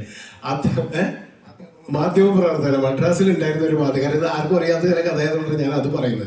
മറ്റു ശ്രീനിവാസന്റെ സിനിമകളും മറ്റു കാര്യങ്ങളൊക്കെ എല്ലാവർക്കും അറിയാം. അതുകൊണ്ട് അതിലേക്ക് ഞാൻ പോകുന്നില്ല. അപ്പോൾ ഈ TH കോടമ്പുഴ എന്ന് പറയുന്ന കക്ഷി പ്രേംനസീറിന്റെ ഒക്കെ ഏറ്റവും അടുത്ത ആളാണ്. അന്ന് മദ്രാസിലുള്ള സിനിമാ ലേഖകനാണ്, മാധ്യമപ്രവർത്തകനാണ്, കോഴിക്കോടുകാരനാണ്. വളരെ രസികനായിട്ടുള്ളൊരു വ്യക്തിയാണ്, ശുദ്ധനായിട്ടുള്ളൊരു മനുഷ്യനായിരുന്നു. അപ്പോൾ ഇദ്ദേഹത്തിന് എന്ന് വെച്ച് കഴിഞ്ഞിട്ടുണ്ടെങ്കിൽ മദ്രാസിലുള്ള അന്ന് സിനിമ മുഴുവൻ മദ്രാസിലാണല്ലോ. അപ്പോൾ അവിടെ നിന്നുള്ള സിനിമാ ന്യൂസുകളൊക്കെ അവിടെ ഓരോ സ്റ്റുഡിയോയിൽ പോയിട്ട് കളക്ട് ചെയ്യണം. ഇത് കഴിഞ്ഞിട്ട് എഴുതി കൊടുക്കണം. അന്ന് ചിത്രരമ അതിലൊക്കെ ഇത് കൊടുക്കണം. അപ്പോൾ ഇത് എഴുതാൻ പുള്ളിക്ക് സമയമില്ല. എഴുതാൻ സമയമില്ലെന്ന് മാത്രമല്ല, പുള്ളിക്ക് കൃത്യമായിട്ട് എഴുതാനറിയില്ല. കാരണം നല്ല ഭാഷയിൽ എഴുതാനറിയില്ല. അപ്പോൾ ഇത് എവിടെന്നോ ശ്രീനിവാസനായിട്ട് പരിചയമായി. ശ്രീനിവാസനെ ഈ പുള്ളിയുടെ വീട്ടിലേക്ക് വിളിച്ചുകൊണ്ട് വരും. അപ്പോൾ ഒരു വീടിൻ്റെ താഴെ ആരോ താമസിക്കുന്നതിന് മുകളിൽ ഒരു ചെറിയ വീട്ടിലാണ് ഈ TH കോടമ്പുഴ ഭാര്യയും 2 പെൺമക്കളും താമസിക്കുന്നത്. അതിൻ്റെ മുകളിൽ ഒരു ഓല ഷെഡ് ഉണ്ട്, ഇങ്ങനെ ഓല മറിച്ചിട്ട് അവിടെ ഇരുന്നിട്ട് ഇദ്ദേഹം എഴുതുക. അപ്പോൾ ശ്രീനിവാസനെ ഇദ്ദേഹം എഴുതാനായിട്ട് അങ്ങോട്ട് വിളിച്ചു വരുത്തി. അതിന് ശ്രീനിവാസന്റെ പ്രലോഭനം എന്തായിരുന്നു അറിയാം? 3 നേരം നല്ല ഭക്ഷണം കിട്ടും. അതായിരുന്നു പ്രലോഭനം. ഭക്ഷണം എന്ന് പറഞ്ഞു കഴിഞ്ഞാൽ ഈ കോഴിക്കോടൻ ഭക്ഷണങ്ങൾ കിട്ടും. നല്ല മീൻകറി കൂട്ടി ചോറ്, അതുപോലെ തന്നെ രാത്രി പത്തിരി ഇറച്ചി, ഇങ്ങനെയുള്ള സാധനങ്ങളൊക്കെ കിട്ടുക എന്നുള്ളതാണ്. അല്ലാണ്ട് സാമ്പത്തികത്തിന് വേണ്ടിയിട്ടില്ല. ശ്രീനിവാസൻ കുത്തിപ്പിടിച്ചിരുന്നായിരുന്നു. അപ്പം ഞാൻ പലപ്പോഴും ശ്രീനിയെ കണ്ടുള്ള വീട് അവിടെ വെച്ചിട്ടാണ്. അങ്ങനെ എഴുതി ശ്രീനിവാസൻ ആണ് കംപ്ലീറ്റ് ഇദ്ദേഹത്തിൻ്റെ ലേഖനങ്ങൾ അയച്ച് എഴുതി കൊടുക്കുന്നത്. അപ്പോൾ ശ്രീനിയുടെ ഈ നർമ്മമൊക്കെ ഉണ്ടല്ലോ, അതിൽ നമുക്ക് കാണാൻ പറ്റും. അപ്പോൾ TH കോടമ്പുഴ നെസസാർ ചോദിച്ചു, താൻ ഭയങ്കര രസമായിട്ടൊക്കെ എഴുതുന്നുണ്ടല്ലോ, ഇതെങ്ങനെ സാധിക്കുന്നത്? കാരണം ഭയങ്കര ഹ്യൂമറൊക്കെ ആയിട്ടുള്ള ഒരു സിനിമയായിട്ട് ബന്ധപ്പെട്ടു. അത് എന്താണ്, അപ്പൊ ഒരു ഗോസ്റ്റ് റൈറ്ററായിട്ട് തുടങ്ങിയതാണ്. മാധ്യമപ്രവർത്തനം തുടങ്ങിയ ഒരാളുകൂടി. ശ്രീനിനെ പറ്റി ആർക്കും അറിയാത്തൊരു കഥയാണ്. അങ്ങനെ ശ്രീനിവാസനെ എഴുതി വിട്ട് എനിക്ക് തോന്നുന്നത് ഈ ഓർഡർ വളരെയാവുന്ന ഒരു പടത്തിന്റെ ഷൂട്ടിങ്ങിന് പോകാൻ വേണ്ടിയിട്ട് ശ്രീനി നിൽക്കുന്ന സമയത്ത് അതിൽ മറ്റേ സ്ക്രിപ്റ്റേഴ്സ് ഉണ്ടല്ലോ, ശ്രീനി അങ്ങ് പോയി. പെട്ടെന്നാണ് കോടമ്പുഴയോട് പറഞ്ഞ് ഞാൻ പോകണം, എനിക്കൊരു സിനിമ കിട്ടിയിട്ടുണ്ട് എന്ന് പറഞ്ഞിട്ട് പുള്ളി അഭിനയിക്കാന്ന് പറഞ്ഞ് പോകുന്നത്. അങ്ങനെ TH കോടമ്പുഴ എന്നെ തപ്പി പോരുകയാണ്. അത് കഴിഞ്ഞ് 2 ദിവസം കഴിഞ്ഞപ്പോൾ കമല ഒന്നുമല്ല, എനിക്ക് എഴുതാനാളില്ല.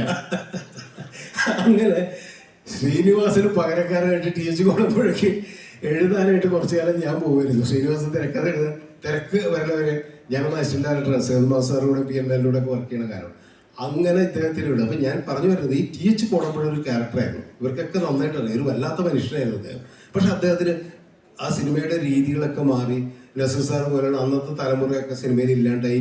കേരളത്തിലേക്ക് സിനിമ പറിച്ചു കേട്ട് കഴിഞ്ഞപ്പോൾ പുള്ളിക്ക് സിനിമയില്ല, എഴുത്തുമില്ല, ഒന്നും ഇല്ലാത്തൊരവസ്ഥയിൽ ഇദ്ദേഹം കോഴിക്കോടേക്ക് പോകുന്നു. ജീവിതം സത്യത്തിൽ വഴിമുട്ടി നിൽക്കുന്ന ഒരവസ്ഥയിൽ ഈ 2 പെൺമക്കളെ പഠിപ്പിക്കണം. ഈ 2 പെൺമക്കളെ പഠിപ്പിക്കാനായിട്ട് ഇദ്ദേഹത്തിന് പണമില്ല.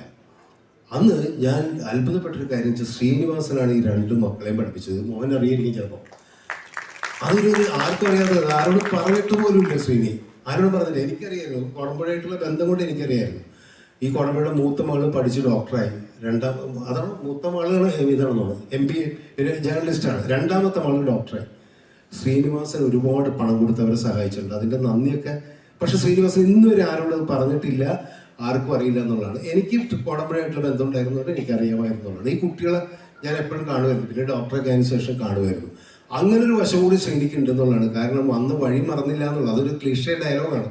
എങ്കിൽ പോലും ശ്രീനിവാസൻ അദ്ദേഹത്തിന് മനുഷ്യൻ എന്ന് പറയുന്നത് സത്യത്തിൽ ഈ ഹ്യൂമറിലൂടെ പരിഹസിക്കുമ്പോഴൊക്കെ തന്നെ, മനുഷ്യനെ പരിഹസിക്കുമ്പോഴൊക്കെ തന്നെ അദ്ദേഹത്തിൻ്റെ സിനിമകളിൽ അത്തരം സ്പർശങ്ങൾ ഒരുപാട് സ്ഥലത്തുണ്ടായിട്ടുണ്ട്.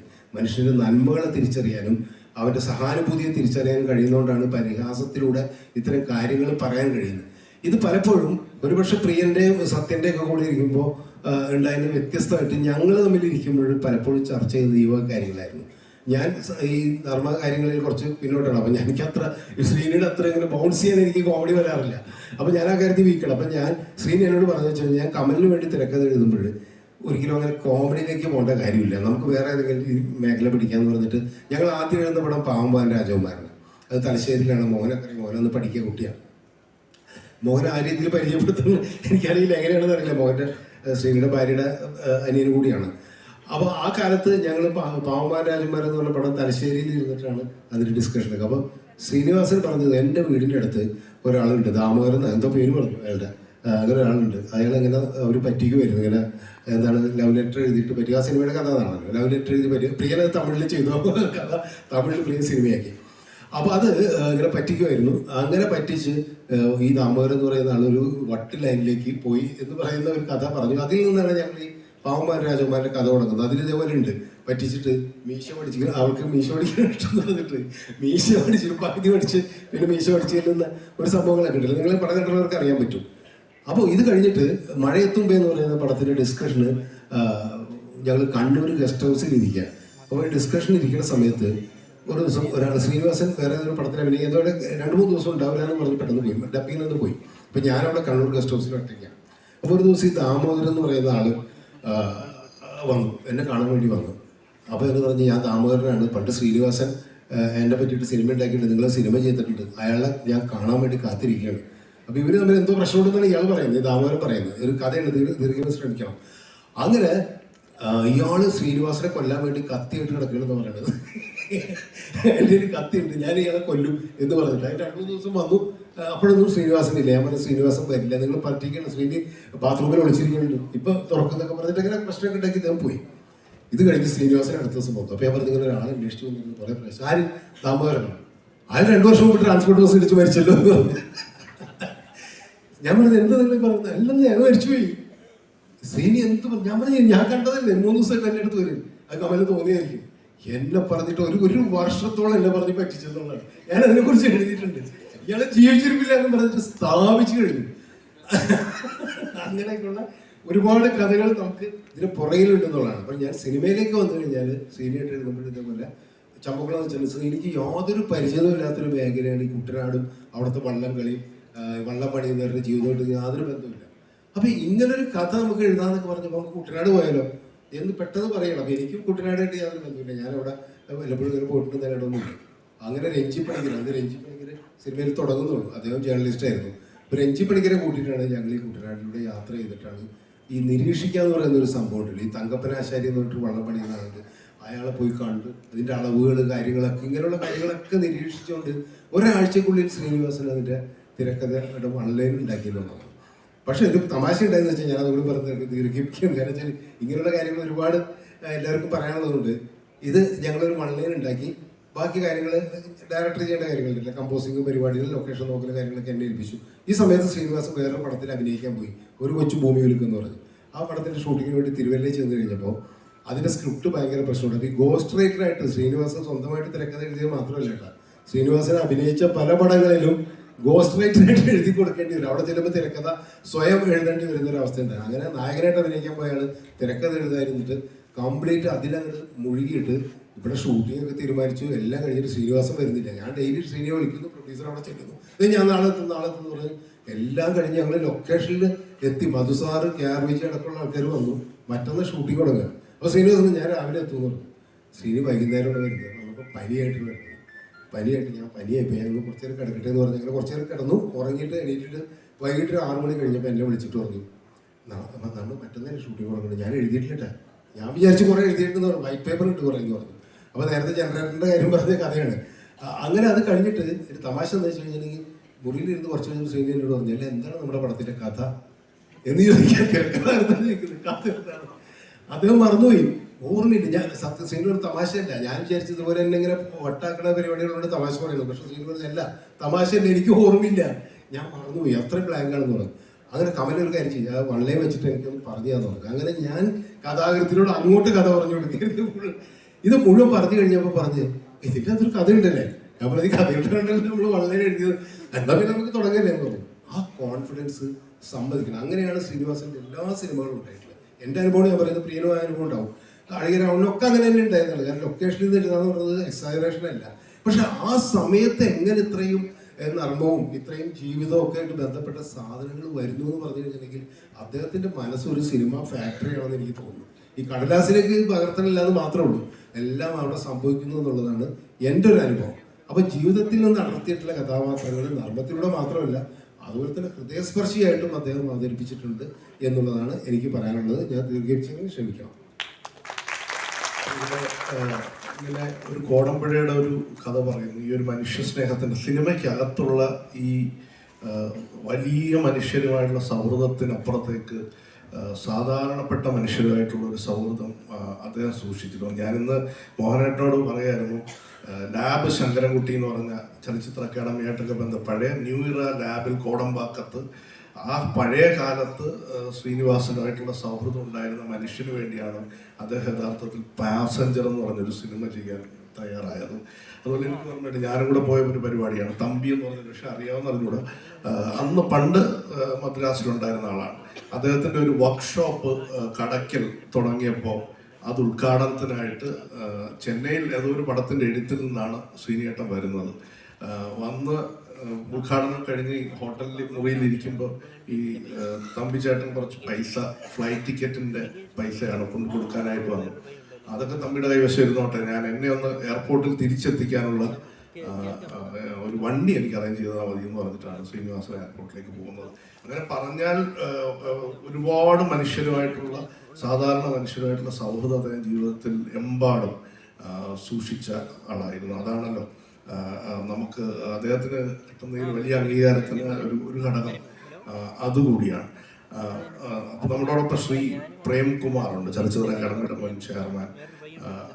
ഒരു സമാനത നിങ്ങളുടെ ജീവിതത്തിലുണ്ട്. കാരണം PA ബക്കറിൻ്റെ മണിമുഴക്കത്തിലൂടെയാണ് ഇവിടെ ഗണേഷ് സാർ പറഞ്ഞതുപോലെ ശ്രീനിയേട്ടൻ്റെ തുടക്കം. അതുപോലെ സഖാവ് എന്ന് പറഞ്ഞ പടത്തിലൂടെയാണ് യഥാർത്ഥത്തിൽ ശ്രീ പ്രേംകുമാറിൻ്റെ ആദ്യ ചലച്ചിത്ര നായകനായി P. കൃഷ്ണപിള്ള എന്ന് പറഞ്ഞു. ഒരു ആർട്ട് ഹൗസ് സിനിമയുടെ ഭാഗമായിട്ടൊക്കെയാണ് ആദ്യം KG ജോർജ് സിനിമകളുടെ ഒക്കെ ഭാഗമായിട്ടൊക്കെയാണ് ശ്രീനിവാസൻ ഉണ്ടായിരുന്നത്. ആർട്ട് ഹൗസ് സിനിമകളിൽ നിന്ന് മാറി നിങ്ങൾ രണ്ടുപേരും പിന്നീട് വരുന്നത് നോക്കുമ്പോൾ ഹാസ്യം അങ്ങനെ കൈമുതലാക്കിയ ഒരുപാട് സിനിമകളിലൂടെയാണ്. മാത്രമല്ല വലിയൊരു ആത്മബന്ധം തമ്മിൽ സൂക്ഷിച്ചു. അദ്ദേഹം എപ്പോഴും പറയും, ശ്രീ പ്രേംകുമാറിൻ്റെ അമ്മ ശ്രീനിവാസനെ കാണാൻ ആഗ്രഹം പ്രകടിപ്പിക്കുക. അങ്ങനെ ഒരു ദിവസം ശ്രീനിവാസൻ ഇങ്ങനെ വീട്ടിലെത്തുന്ന കഥയൊക്കെ പലപ്പോഴും പറഞ്ഞു കേട്ടിട്ടുണ്ട്. ആ ഒരു ബന്ധത്തെക്കുറിച്ചൊന്ന്.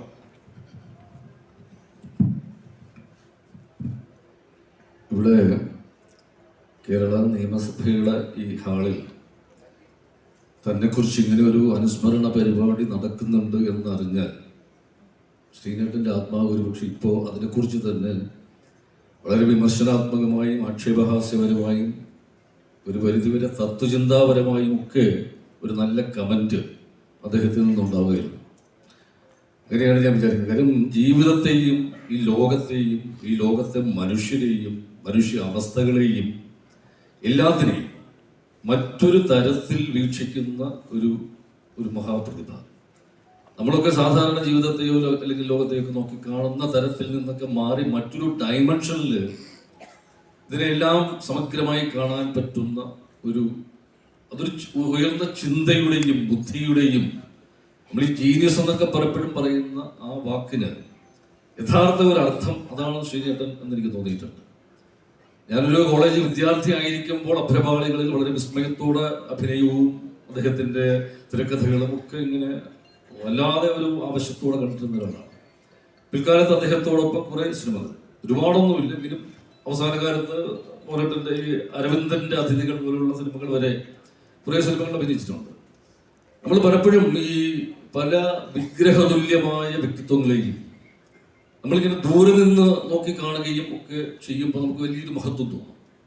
പക്ഷെ പലപ്പോഴും നമ്മൾ ഈ വിഗ്രഹങ്ങൾ കൂടുതൽ അടുത്തറിയുകയും അവരുമായിട്ട് അടുത്ത് ഇടപഴകുകയും ഒക്കെ ചെയ്യുമ്പോൾ നമ്മുടെ മനസ്സിലുള്ള അവരുടെ ഒരു മഹത്വത്തിന് പലപ്പോഴും മങ്ങലേൽക്കാറാണ് പതിവ്. പക്ഷെ ശ്രീനേട്ടനെ സംബന്ധിച്ച് ഞാൻ ദൂരെ നിന്ന് കണ്ടിരുന്ന ആ ഒരു ശ്രീനേട്ടന്റെ മഹത്വം പിൽക്കാലത്ത് അദ്ദേഹവുമായിട്ട് വളരെ അടുത്ത് ഒരു ആഴത്തിലുള്ള സൗഹൃദവും ഒക്കെ ഉണ്ടായപ്പോഴും ആ മഹത്വത്തിന്റെ തിളക്കം ഇങ്ങനെ വല്ലാതെ വർദ്ധിച്ചു വരുന്നതായിട്ടാണ് എനിക്ക് തോന്നിയിട്ടുള്ളത്. അതിന് കാരണം അദ്ദേഹത്തിന്റെ ഒരു ജീവിത വീക്ഷണം, അദ്ദേഹത്തിന്റെ എല്ലാത്തിനെ കുറിച്ചുമുള്ള ഒരു അറിവ്. അദ്ദേഹത്തിന് എനിക്ക് തോന്നിയിട്ടുണ്ട് ഈ ആകാശത്തിന് കീഴിലുള്ള ഭൂമിയിലെ സർവ്വ വിഷയങ്ങളെ കുറിച്ചും അദ്ദേഹത്തിന് ഒരു ധാരണ ഉണ്ടായിരുന്നു എന്നുള്ളതാണ്. അതിപ്പോ ഏത് ഇതായിക്കോട്ടെ, ഒരു പരിസ്ഥിതിയെ കുറിച്ചായിക്കോട്ടെ, അല്ലെങ്കിൽ ആയുർവേദത്തെ കുറിച്ചായിക്കോട്ടെ, മോഡേൺ മെഡിസിനെ കുറിച്ചായിക്കോട്ടെ, ഇങ്ങനെ രാഷ്ട്രീയത്തെ കുറിച്ചായിക്കോട്ടെ, തത്വചിന്തയെ കുറിച്ചായിക്കോട്ടെ, ഇങ്ങനെ എല്ലാത്തിനെ കുറിച്ചും ഒരു കൃത്യമായ ഒരു ധാരണ അദ്ദേഹത്തിനുണ്ടായിരുന്നു. അതുകൊണ്ട് തന്നെയാണ് ആ ധാരണയിൽ നിന്ന് ചില കൃത്യമായ നിലപാടുകളും അദ്ദേഹത്തിന് ഉണ്ടായിരുന്നു എന്നുള്ളതാണ്. പലപ്പോഴും ശ്രീനേട്ടൻ തന്നെ പറഞ്ഞിട്ടുള്ള ഒരു കാര്യമുണ്ട്, ഈ ഒരു സമൂഹത്തോട് നമുക്കൊരു പ്രതിബദ്ധത ഇല്ലെങ്കിൽ, അല്ലെങ്കിൽ ചില നിലപാടുകൾ ഇല്ലെങ്കിൽ ഒരു കലാകാരനാവുകയില്ല എന്ന് ഉറച്ച് വിശ്വസിച്ചിരുന്ന ഒരാളാണ് അദ്ദേഹം. ഒരു മഹാപ്രതിഭ എന്നുള്ള രീതിയിൽ ഞാൻ ഇവിടെ നേരത്തെ പറഞ്ഞ വാക്ക്, അദ്ദേഹത്തിന് പലപ്പോഴും നമ്മളൊരു ഹാസ്യത്തിന്റെ വലിയ ഒരു തമ്പുരാൻ എന്നൊക്കെയാണ് പലപ്പോഴും വിശേഷിപ്പിക്കുക. തീർച്ചയായും ഹാസ്യത്തിന്റെ ഒരു വലിയ ഒരു അപ്രമാദിത്വം അദ്ദേഹത്തിന് ഉണ്ടായിരുന്നു എന്നുള്ളത് സംശയരഹിതമായ കാര്യമാണ്. നമ്മുടെ കുഞ്ചൻ നമ്പ്യാരുടെയും EVയുടെയും സഞ്ജയിന്റെയും അതുപോലെ പിന്നീട് VKന്റെയും ഒക്കെ ഓരോ പാരമ്പര്യം സാഹിത്യത്തിൽ അവർ തുറന്നു വെച്ച ഒരു വഴിയുണ്ട്. ശ്രീനേട്ടന്റെ സിനിമകളെ കുറിച്ച് നമ്മൾ ആലോചിക്കുമ്പോഴും അത്തരം ചില ഓർമ്മകൾ നമ്മുടെ മനസ്സിലൂടെ വരും. കാര്യം ശ്രീനേട്ടനും ഈ സമൂഹത്തെ, മനുഷ്യനെ, അവന്റെ കാപട്യങ്ങൾ, അവന്റെ പൊങ്ങച്ചങ്ങൾ, അവൻ്റെതായ ചില നാട്യങ്ങൾ, അഹംഭാവങ്ങൾ, ഇതൊക്കെ അവന്റെ നേരെ തന്നെ ഒരു കണ്ണാടി ഇങ്ങനെ പിടിച്ച് അവനെ തന്നെ കാണിച്ചു കൊടുക്കുന്ന തരത്തിലുള്ള സൃഷ്ടികൾ.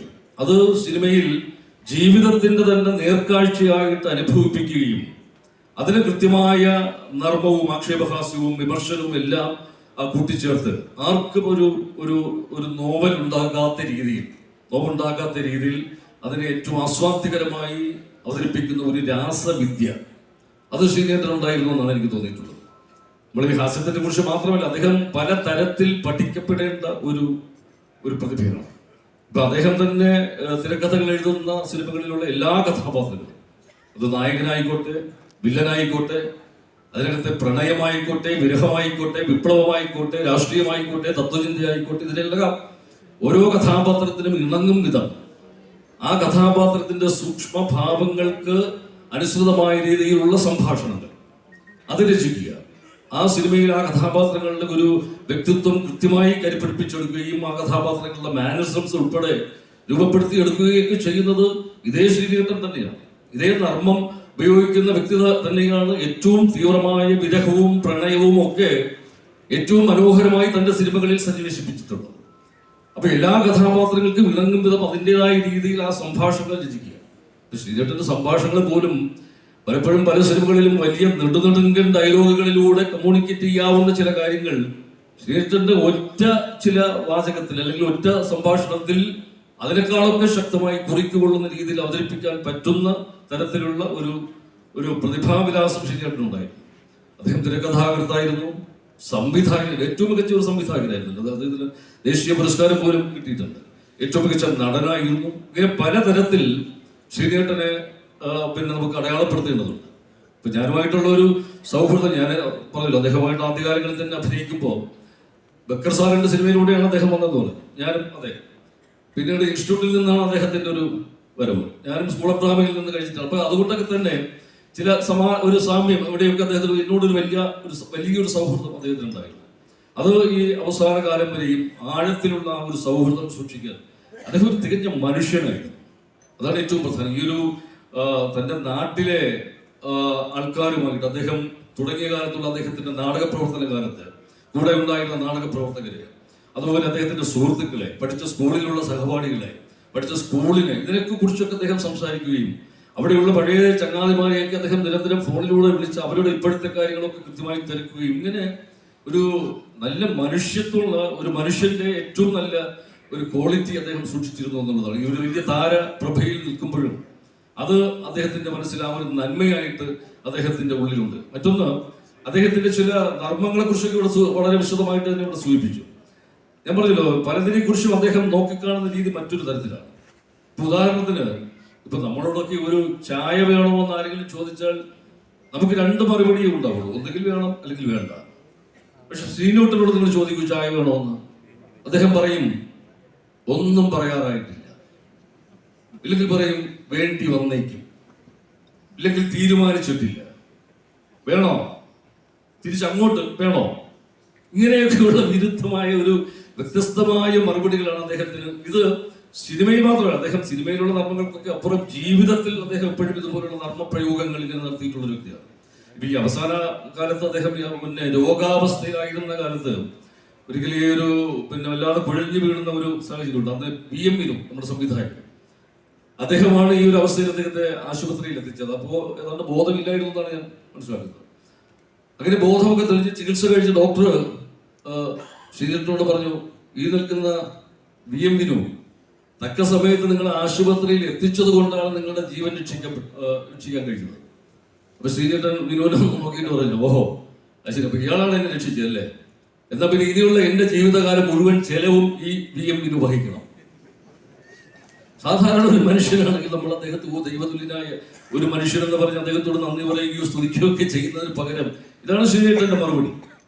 ശ്രീനേട്ടന്റെ ചില നിലപാടുകളിൽ നിന്ന് അദ്ദേഹത്തിന് ചില അഭിപ്രായ പ്രകടനങ്ങൾ, അത് എന്തിനെ കുറിച്ചും അദ്ദേഹം നിർഭയമായി സ്വതന്ത്രമായ അഭിപ്രായം പറയുന്ന ഒരാളാണ്. അങ്ങനെ ചില അഭിപ്രായം പറഞ്ഞപ്പോൾ അസ്വസ്ഥരായ ചില ആൾക്കാർ അദ്ദേഹത്തിന്റെ വീടിന് നേരെ കരിയോയിൽ പ്രയോഗം നടത്തിയ ഒരു അനുഭവം. ഇതിനെക്കുറിച്ച് ശ്രീനേട്ടൻ പറഞ്ഞത്, അവരാ ഒഴിച്ച കരിയോയിൽ ഒന്നുകൂടി വൃത്തിയായിട്ട് ഒഴിച്ചിരുന്നെങ്കിൽ എനിക്ക് അത്രയും ഭാഗം പെയിന്റ് ചെയ്യാതെ കഴിച്ചു കൂട്ടാൻ പറ്റുമായിരുന്നു.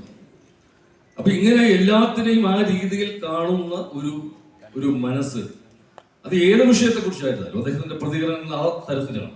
അത് തീർച്ചയായിട്ടും ഒരു ഉയർന്ന ചിന്തയുടെയും ബുദ്ധിയുടെയും ഒക്കെ ലക്ഷണമൊത്ത ഒരു ജീനിയസിന്റെ ആ രീതിയിലാണ് എനിക്ക് ശ്രീനേട്ടനെ അടയാളപ്പെടുത്താനുള്ളത്. അവസാന കാലത്തൊക്കെ അദ്ദേഹത്തിന്റെ ആ ചില ചിരികൾ ശ്രദ്ധിച്ചിട്ടുള്ളത്, എന്തൊരു നിഷ്കളങ്കമായ ചിരികളായിരുന്നു. ആ രോഗാവസ്ഥയിലേക്ക് ഉണ്ടായിരുന്ന അവസ്ഥ അതെന്റെ മനസ്സിലിങ്ങനെ വായാതെ നിൽക്കുകയാണ്.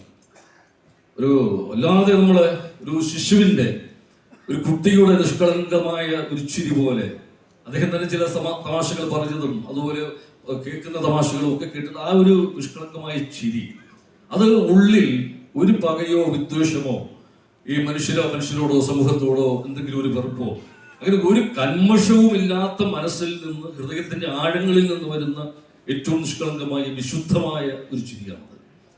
ആ ചിരി ഇപ്പോഴും എന്റെ മനസ്സിൽ തന്നെ വല്ലാതെ ഇങ്ങനെ അത് ഹോൾഡിയാണ്. നമ്മൾ ഒരു എന്താണ് അദ്ദേഹത്തെ കുറിച്ചൊക്കെ ഇങ്ങനെ അനുസ്മരിക്കേണ്ടി വരുന്നു നമ്മൾ ഈ ഒരു കാലത്ത് എന്ന് പറയുന്നത് നമുക്ക് വല്ലാത്തൊരു ദുര്യോഗമായിട്ടാണ് ഞാൻ. കാര്യം എപ്പോഴും നമ്മളോടൊപ്പം ഉണ്ടായിരുന്നെങ്കിലൊന്നും വല്ലാതെ അദ്ദേഹത്തിന്റെ ആഴങ്ങളിൽ നിന്ന് ആത്മാർത്ഥമായിട്ട് ആശിച്ചു പോകുന്ന ഒരു വ്യക്തിത്വമാണ് ശ്രീനേട്ടൻ എന്നെ സംബന്ധിച്ചിരിക്കുക.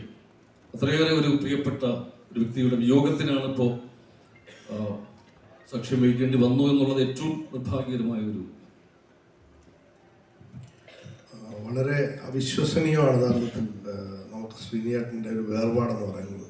കാരണം മലയാളി അതുമായിട്ട് പൊരുത്തപ്പെടുന്നില്ല എന്നുള്ളതാണ് യാഥാർത്ഥ്യം. കാരണം ഒരൊറ്റ ബോംബെയിൽ ഒരു സിനിമയുടെ തിരക്കുകൾക്കിടയിൽ നിന്ന് നമ്മുടെ ഒരു ഫോൺ കോളിൽ ഇവിടെ ശ്രീ പ്രിയദർശൻ അടക്കമുള്ളവർ എത്തിപ്പെടുന്നത് ഈ ഒരു ഒരിക്കലും ഉലയാത്ത ഒരു ആത്മബന്ധത്തിൻ്റെ ഫലമായിട്ടാണ്. ഒരുപക്ഷെ നമുക്കിടയിൽ ഇപ്പോൾ ഇരിക്കുന്നതിൽ ആ വീട്ടിനുള്ളിൽ നിന്നൊരു വന്ന ഒരാൾ നമുക്കൊക്കെ വരുന്നുണ്ട്. ചലച്ചിത്ര സംവിധായകനാണ് ശ്രീ M. മോഹനൻ. M. മോഹനൊന്നും കഥ പറയുമ്പോൾ എന്ന് പറഞ്ഞാൽ സിനിമയുടെ തിരക്കഥ ഒരു താലത്തിൽ വെച്ച് നീട്ടിയതല്ല ശ്രീനിവാസൻ. കാരണം നീണ്ട 12 വർഷം സത്യനന്ദിക്കാടിൻ്റെ അസോസിയേറ്റ് ആയിട്ട് നിന്ന് ഈ സിനിമയുടെ ലോകത്ത് ജീവിച്ചതിന് ശേഷമാണ് ശ്രീനിവാസന്റെ ഒരു തിരക്കഥ M. മോഹനൻ ലഭിക്കുന്നത്. ഒരു കുടുംബത്തിലെ ശ്രീനിവാസൻ എനിക്കറിയാം എത്രത്തോളം ആദരവാണ്. ഒരു പക്ഷേ ശ്രീനേട്ടൻ്റെ ഒരു ഫോൺ വന്നാൽ ഇരിക്കുന്നിടത്ത് എഴുന്നേറ്റ് നിന്നിട്ടായിരിക്കും ശ്രീ എം മോഹൻ ആ കോൾ എടുക്കുന്നത്. അത്രയേറെ ആദരവും സ്നേഹവും പരസ്പരം നൽകിയ ഒരാൾ. ആ വീട്ടിൽ നിന്ന് മറ്റു രണ്ടുപേരും കൂടി വിനീതും ധ്യാനും സിനിമയിലെത്തുന്നു. ഈ മനുഷ്യര്, പുറത്തുള്ള മനുഷ്യര്, ഞാൻ ഈ പറഞ്ഞതുപോലെ ഇതുമായിട്ടൊക്കെ പൊരുത്തപ്പെടാൻ, സുഹൃത്തുക്കൾ ഒരുമിച്ച് പ്രവർത്തിച്ചവരൊക്കെ പൊരുത്തപ്പെടാൻ ബുദ്ധിമുട്ടുമ്പോൾ എങ്ങനെയാണ് ഇപ്പോൾ ശ്രീനേട്ടൻ്റെ ഒരു കുടുംബം, എങ്ങനെ നിങ്ങളിതിനെ അതിജീവിക്കാൻ ശ്രമിക്കുന്നു? ഇപ്പം ഇന്ന് ഇവരുടെ ജനുവരി 13 10-40 വർഷങ്ങൾക്ക് മുമ്പ് ഏകദേശം ഇതേ സമയത്ത് ഞാൻ കതിരൂർ രജിസ്റ്റർ ഓഫീസിൻ്റെ മുന്നിലായിരുന്നു. അന്നായിരുന്നു ഇവരുടെ രജിസ്റ്റർ മാരേജ് നടന്നത്.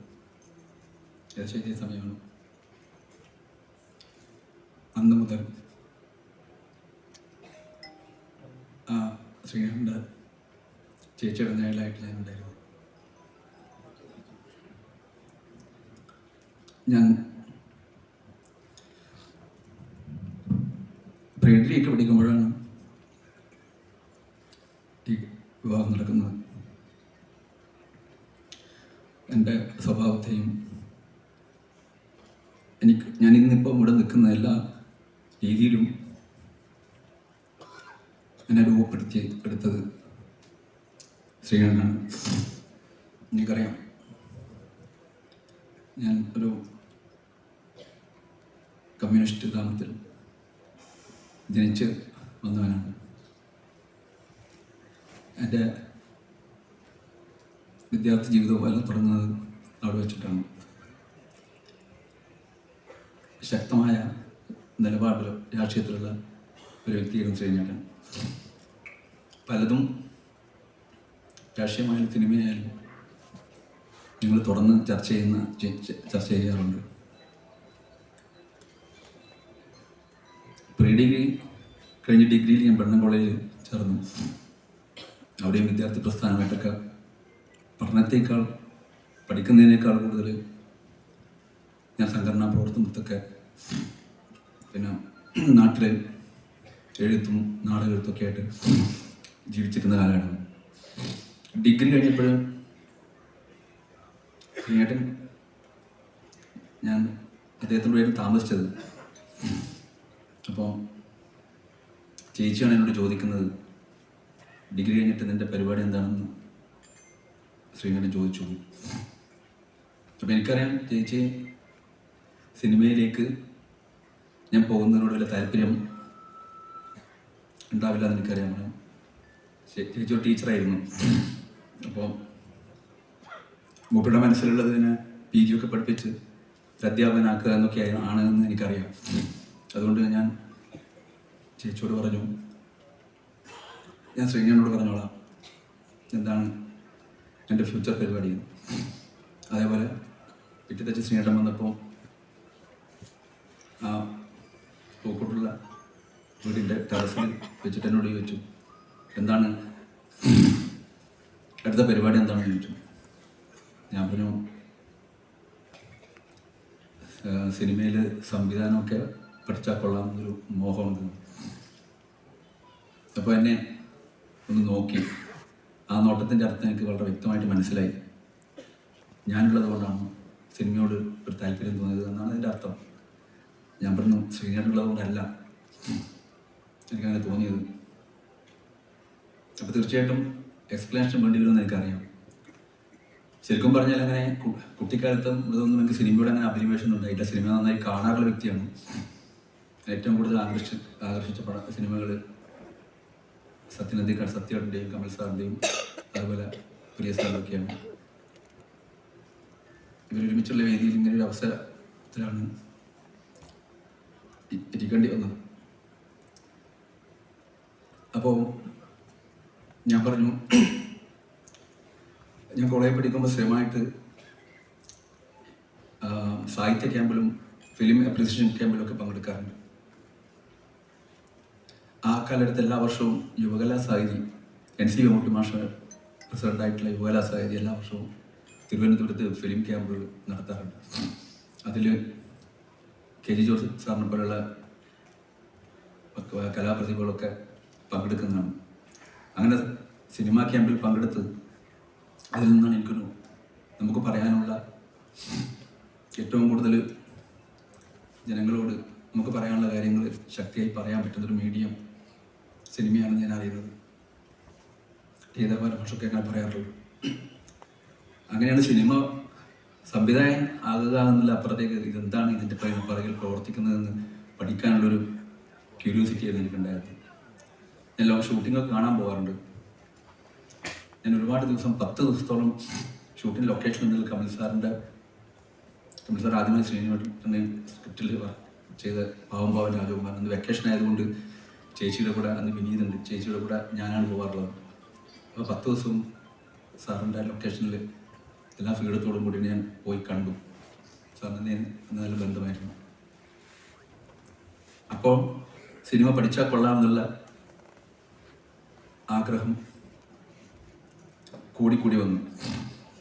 ഈ കാര്യം ഞാൻ ശ്രീനിയുടെ അടുത്ത് പറഞ്ഞു. അപ്പോൾ ഒരു ചിരിയിരിച്ചിട്ട് പറഞ്ഞു, അങ്ങനെയാണെങ്കിൽ ആരുടെ കൂടെ വർക്ക് ചെയ്യാനാണ് താല്പര്യം? ഞാൻ പറഞ്ഞു, സത്യൻ അന്തിക്കാട്, അല്ലെങ്കിൽ കമൽ സാർ, സിബി സാർ, പ്രിയ സാർ, ഇങ്ങനെ 4 പേരുടെ പേരാണ് പറഞ്ഞത്. ഒന്ന് പൊട്ടിച്ചിരിച്ചുകൊണ്ട് ഇതൊന്നും നടക്കില്ല. കാരണം പ്രിയൻ ഒരുപാട് അസിസ്റ്റൻസ് ഉണ്ട്, കമൽ സാറിനുണ്ട്, സത്യൻ 3 പേരെ കൂടുതൽ വർക്ക് ചെയ്യിക്കാറില്ല. ഞാൻ പറഞ്ഞു, വേണ്ട, എപ്പോഴെങ്കിലും അവിടെ ഒരു ഒഴിവ് വരുമ്പോൾ മതി. അങ്ങനെ കുറച്ച് മാസങ്ങൾക്ക് ശേഷം പെട്ടെന്നൊരു ദിവസം ഇന്ന് ലാൻഡ് ഫോണിൽ വിളിച്ചിട്ട് പറഞ്ഞു, സത്യൻ്റെ കൂടെ വർക്ക് ചെയ്ത ശശിയേട്ടൻ വേറൊരു സിനിമ ചെയ്യാൻ വേണ്ടിയിട്ട് പോവുകയാണ്, നിനക്ക് താല്പര്യമുണ്ടോ എന്ന് ചോദിച്ചു. ഞാൻ പറഞ്ഞു, അതിനുവേണ്ടി വെയിറ്റ് ചെയ്യാമോ. അങ്ങനെയാണ് എന്നും നന്മകൾ എന്ന സിനിമയിൽ ജോയിൻ ചെയ്യുന്നത്. പക്ഷെ ഓരോ സിനിമയിൽ വർക്ക് ചെയ്ത് കഴിയുമ്പോഴേക്കും ആദ്യമൊക്കെ വിചാരിച്ചു 2 സിനിമ ചെയ്ത് കഴിഞ്ഞാൽ സംവിധായകനാകാം. കാരണം ശ്രീനിയേട്ടനുണ്ട്, നായകനായിട്ട് ശ്രീനിയേട്ടനുണ്ട്, എഴുത്തുകാരനായിട്ട് ശ്രീനിയേട്ടനുണ്ട്, സത്യൻ അന്തിക്കാട് എന്ന ഒരു മഹാപ്രതിഭ പറകിലുണ്ട്. പക്ഷെ ഓരോ സിനിമ കഴിയുമ്പോൾ എനിക്ക് മനസ്സിലായി ഇത് ചെറിയൊരു പുഴയല്ല, വലിയൊരു കടലാണ്. അപ്പോൾ തന്നെ ഞാൻ തിരിച്ചറിഞ്ഞിരുന്നു, പെട്ടെന്നൊരു സുപ്രഭാതത്തിൽ പോയിട്ട് ഒരു സ്ക്രിപ്റ്റ് ചോദിച്ചാൽ കിട്ടാൻ സാധ്യതയില്ലായിരുന്നു. അങ്ങനെ സത്യൻ്റെ കൂടെ കുറേ ദീർഘകാലം വർക്ക് ചെയ്തപ്പോൾ ഞാനൊരു കഥയുണ്ടാക്കി ശ്രീനിന് കേൾപ്പിച്ചു. അങ്ങനെ അതിലൂടെ കയറാമെന്നായിരുന്നു ഞാൻ വിചാരിച്ചത്. പക്ഷെ ഞാൻ നാടകങ്ങളൊക്കെ, നാട്ടിലെ കലാപരിപാടികൾക്കൊക്കെ നാടകങ്ങളൊക്കെ എഴുതാൻ ശ്രീനിയുടെ നന്നായിട്ട് അറിയാവുന്നതാണ്. അങ്ങനെ ദീർഘമായ ഒരുപാട് കഥകൾ പറഞ്ഞ് അങ്ങനെ ഒരുപാട് 5.5 വർഷം തുടർച്ചയായിട്ട് കഥ പറഞ്ഞ് അദ്ദേഹത്തെ ബോറടിപ്പിച്ചിട്ടാണ് എൻ്റെ അടുത്ത് പറഞ്ഞ് ഇനി അത് ഞാൻ ഈ സ്ക്രിപ്റ്റ് എഴുതി കൊടുക്കാറാണ് പതിവ്. ഓരോ തവണ വരുമ്പോൾ ഓരോ ഫുൾ സ്ക്രിപ്റ്റ് കൊടുത്തു. പിന്നെ പറഞ്ഞു, നീ സ്ക്രിപ്റ്റ് എഴുതണ്ട, കാര്യം ഇത് വായിക്കാനൊക്കെ ഒരുപാട് സമയം എടുക്കേണ്ടി വരും, അതുകൊണ്ട് ഇനി കഥ പറഞ്ഞാൽ മതി. അങ്ങനെയാണ് ഒടുവിൽ ഈ കഥ പറയുമ്പോൾ സംഭവിക്കുന്നത്. പിന്നെ അതിലൊക്കെ പറഞ്ഞ ശങ്കരൻകുട്ടിയാണ്. ഇങ്ങനെ ചെയ്യേണ്ട വ്യക്തിപരമായിട്ട് ഒരുപാട് ബന്ധങ്ങൾ എനിക്ക് നന്നായിട്ട് അറിയാം. പക്ഷേ ഞങ്ങൾ അരവിന്ദിൻ്റെ അതിഥികളാണ് അവസാനമായിട്ട് ഒരു സിനിമ ചെയ്യുന്നത്. ഇത് പ്രേമാണ്ട്രയം. ഈ എൻ്റെ കഴിഞ്ഞ മാസം കഴിഞ്ഞ ജനുവരി റിലീസായ ഒരു യാതകത്തിൽ വിനീതിൻ്റെ അച്ഛനായിട്ട് ശ്രീനായിരുന്നു അഭിനയിക്കേണ്ടിരുന്നത്. പക്ഷെ ആരോഗ്യം മോശമായി, ഡോക്ടർ യാത്ര ചെയ്യാൻ പാടില്ല എന്ന് ഉറപ്പിച്ച് പറഞ്ഞുകൊണ്ടാണ് അതിൽ അഭിനയിക്കാൻ പറ്റാതെ പോയത്. ഞാൻ എന്ത് തുടങ്ങുമ്പോഴും ഒരു കഥ ആലോചിച്ച് തുടങ്ങുമ്പോൾ തന്നെ മുഖരുമായിട്ട് ചർച്ച ചെയ്യാറുണ്ട്. ഇപ്പം ലാസ്റ്റിൽ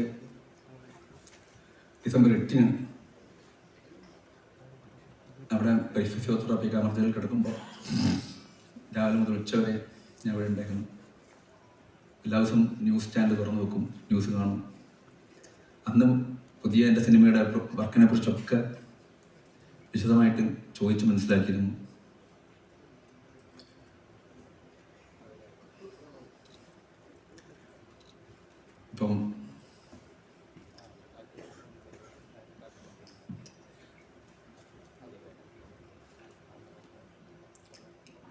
ഇനി തർക്കണം.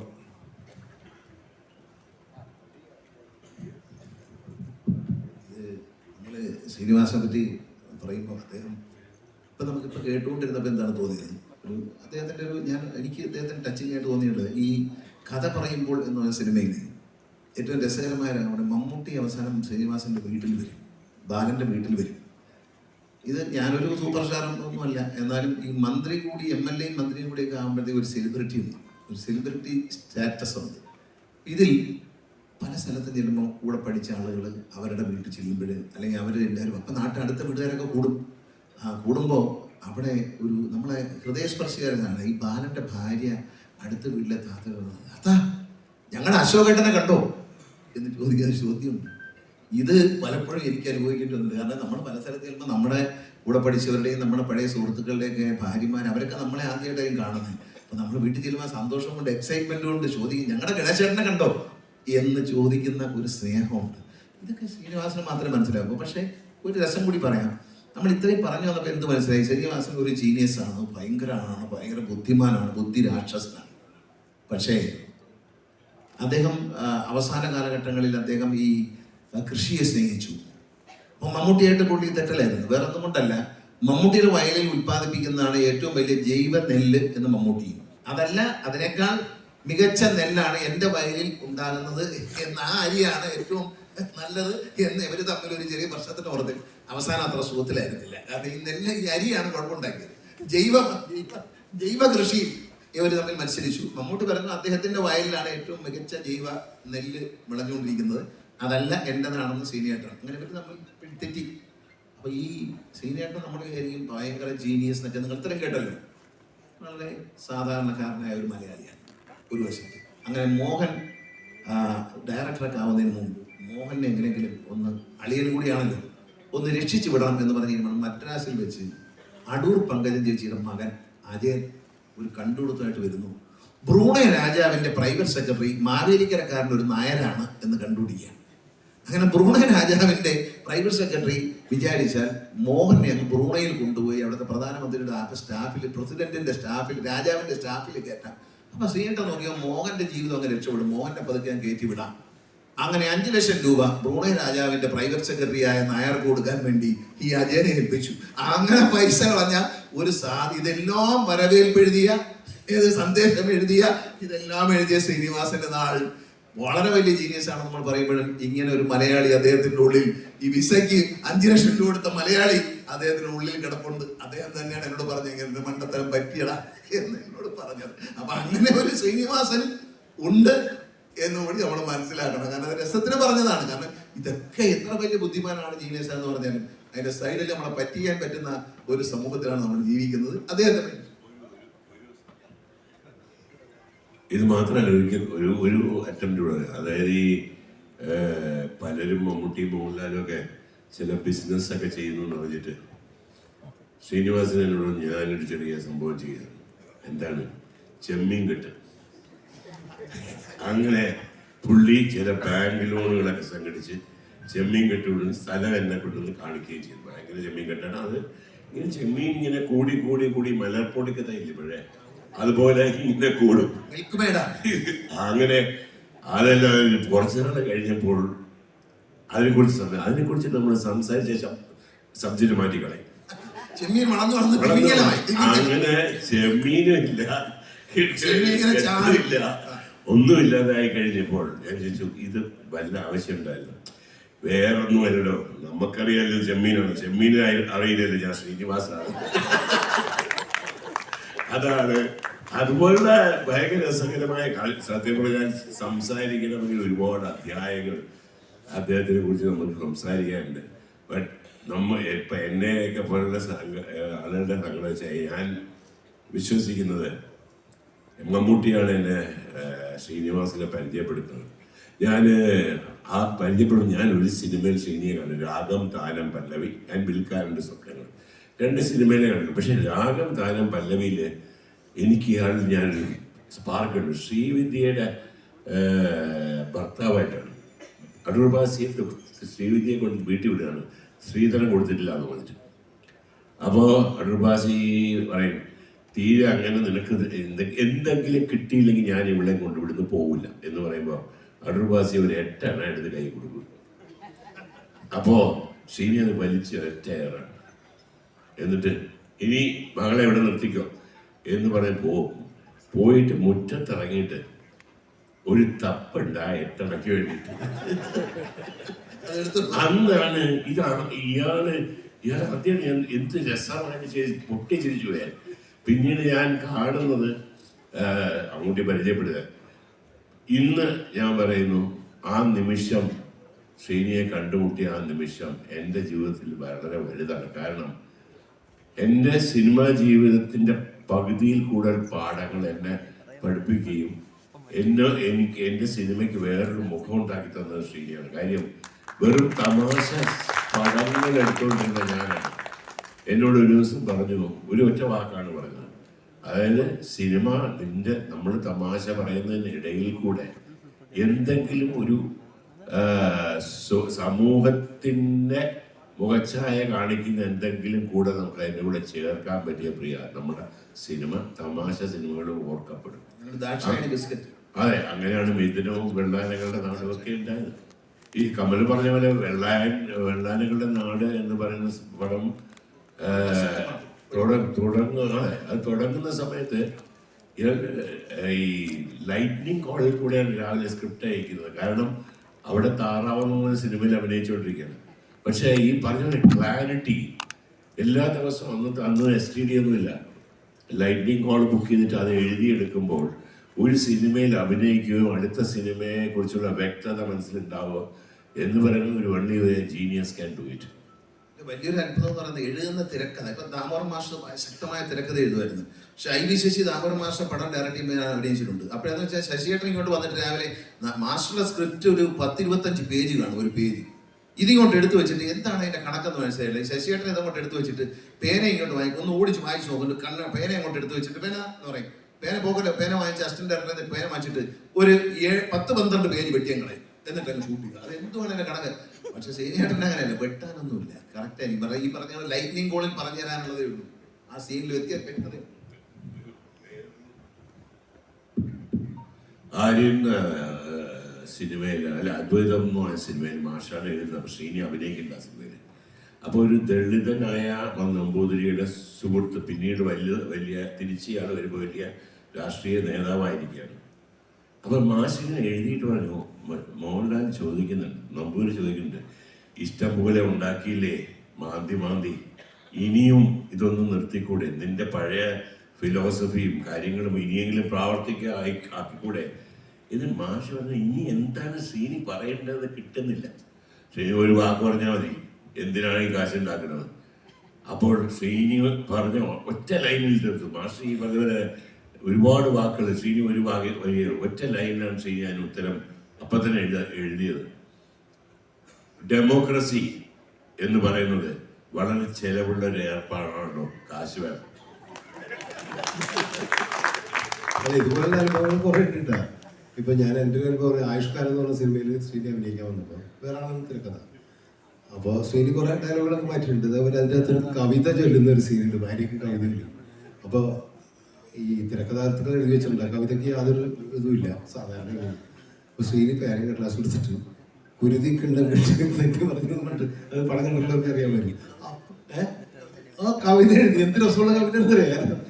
ഇത് ശ്രീനി എടുത്തുമ്പോൾ നമ്മൾ വിചാരിച്ചത് തമാശകൾ, പക്ഷെ അത് മൊത്തം പിന്നെ ഞാൻ വായിച്ചു നോക്കിയപ്പോൾ എടോ ഇതിനകത്തൊരു കവിത ഉണ്ടല്ലോ എന്ന് ഞാൻ ശ്രീനിയോട് പറയായിരുന്നു. അപ്പോൾ ശ്രീനാണോ ഞാൻ ഇതൊക്കെ പ്രസിദ്ധീകരിക്കുന്നത്, എനിക്ക് കവിത എഴുതാം. അപ്പം ഇങ്ങനെ കൂടെയുള്ള പ്രതിഭ ഉണ്ട് എന്നുള്ളതാണ്. കാരണം നർമ്മത്തിന് വേണ്ടി എഴുതണതാണ്, പക്ഷെ അതിനകത്തൊരു ഫിലോസഫി ഉണ്ടെന്നുള്ളതാണ്. അത് പല സിനിമയിലും നമുക്ക് കാണാൻ പറ്റും ഇത്തരം ഫിലോസഫി. ഇല്ല, നമ്മളത് ഈ ഒരു തമാശ വാക്കാണ് നമ്മളെപ്പോഴും പറയുന്നത്. ഞാൻ പറയാറുണ്ട്, ഈ മലയാളത്തിൽ എപ്പോഴും നമ്മൾ ഇന്ന് മലയാളി മാത്രം ചിരിക്കുന്ന ഒരു വാക്കുണ്ട്, ഇപ്പൊ ശരിയാക്കി തരാം.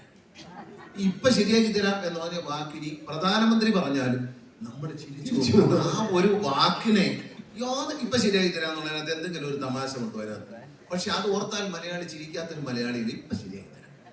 അതുപോലെയാണ് അല്ലല്ല, അത് മാത്രമല്ല ഒരു വാക്കുകളുണ്ട്. മെയ്തി എന്ന് പറഞ്ഞൊരു ക്യാരക്ടർ വെള്ളാനകളുടെ നാട്ടിൽ അഭിനയിച്ചിട്ടില്ല. അതിന് എന്നോണ്ട് ഒരാൾ കളിക്കുന്നേ ഉള്ളൂ. പക്ഷെ ആ സിനിമയിൽ ആ ഒരു വ്യക്തിയെ ഒരുപാട് ഓർക്കുന്നുണ്ട്. മെയ്തീനെ ഒരു ചെറിയ സ്കൂട്ടറെ സോ അത് ഒരു വ്യക്തിയെ കാണിക്കാതെ അയാൾ ഒരു ജൂനിയർ ആർട്ടിസ്റ്റായിട്ട് പുറകിൽ നിന്നിട്ട് ആ വ്യക്തിക്ക് ഒരു വ്യക്തമായ ഒരു ക്യാരക്ടർ ഉണ്ടാക്കി കൊടുക്കുക എന്നൊക്കെ പറയുന്നത് ഒരു ഭയങ്കരമായ ഒരു ആഖ്യാന ശൈലി. പ്രിയന്റെ തന്നെ ദിൻധരിക്കണം എന്നൊരു പടമുണ്ട്. എൻ്റെ അറിവിൽ ആ സിനിമ സെറ്റിലിരുന്നൊക്കെ എഴുതി ഉണ്ടാക്കിയ ഒരു സിനിമ. ആ സിനിമയിൽ ഇന്നാളെ പറ്റുമോ ഹനുമാൻ ഇരുന്ന് വീഡിയോ വലിക്കാൻ, ഇന്നാണ് എന്തെല്ലാം കോല ഈ രാജ്യത്തുണ്ടാവും. എന്നിട്ട് അങ്ങനെയുള്ള ശ്രീരാമചന്ദ്രൻ്റെ പറഞ്ഞിട്ട് ഇതൊക്കെ ഇന്നത്തെ സിനിമയില് പറയാൻ പറ്റുമോ? സെൻസർ ബോർഡ് വിടുമോ? എന്തൊക്കെ ബഹളം ഈ രാജ്യത്തുണ്ടാകും. നമ്മൾ പുറകോട്ട് പോകുന്ന ഒരു കാലത്താണ് ജീവിക്കുന്നത്. അതായത് 90-93 കൊല്ലം മുമ്പ് ശ്രീനാരായണ ഗുരു പറഞ്ഞിടത്തുനിന്ന് പിന്നെ അതിന് പുറകോട്ട് 100 കൊല്ലം പുറകോട്ട് നമ്മൾ പോകുന്ന ഒരു അവസ്ഥയാണ്. ഹനുമാൻ ഇരുന്ന് ബീഡി വലിക്കുന്നു, അത് കഴിയുമ്പോഴത്തേക്ക് ഇപ്പുറത്ത് പിന്നെ ശ്രീരാമനെ ഇരുന്ന് ചീട്ട് കളിക്കുന്നു. ഇതൊക്കെ ഇപ്പൊ കാണിക്കാൻ പറ്റുമോ?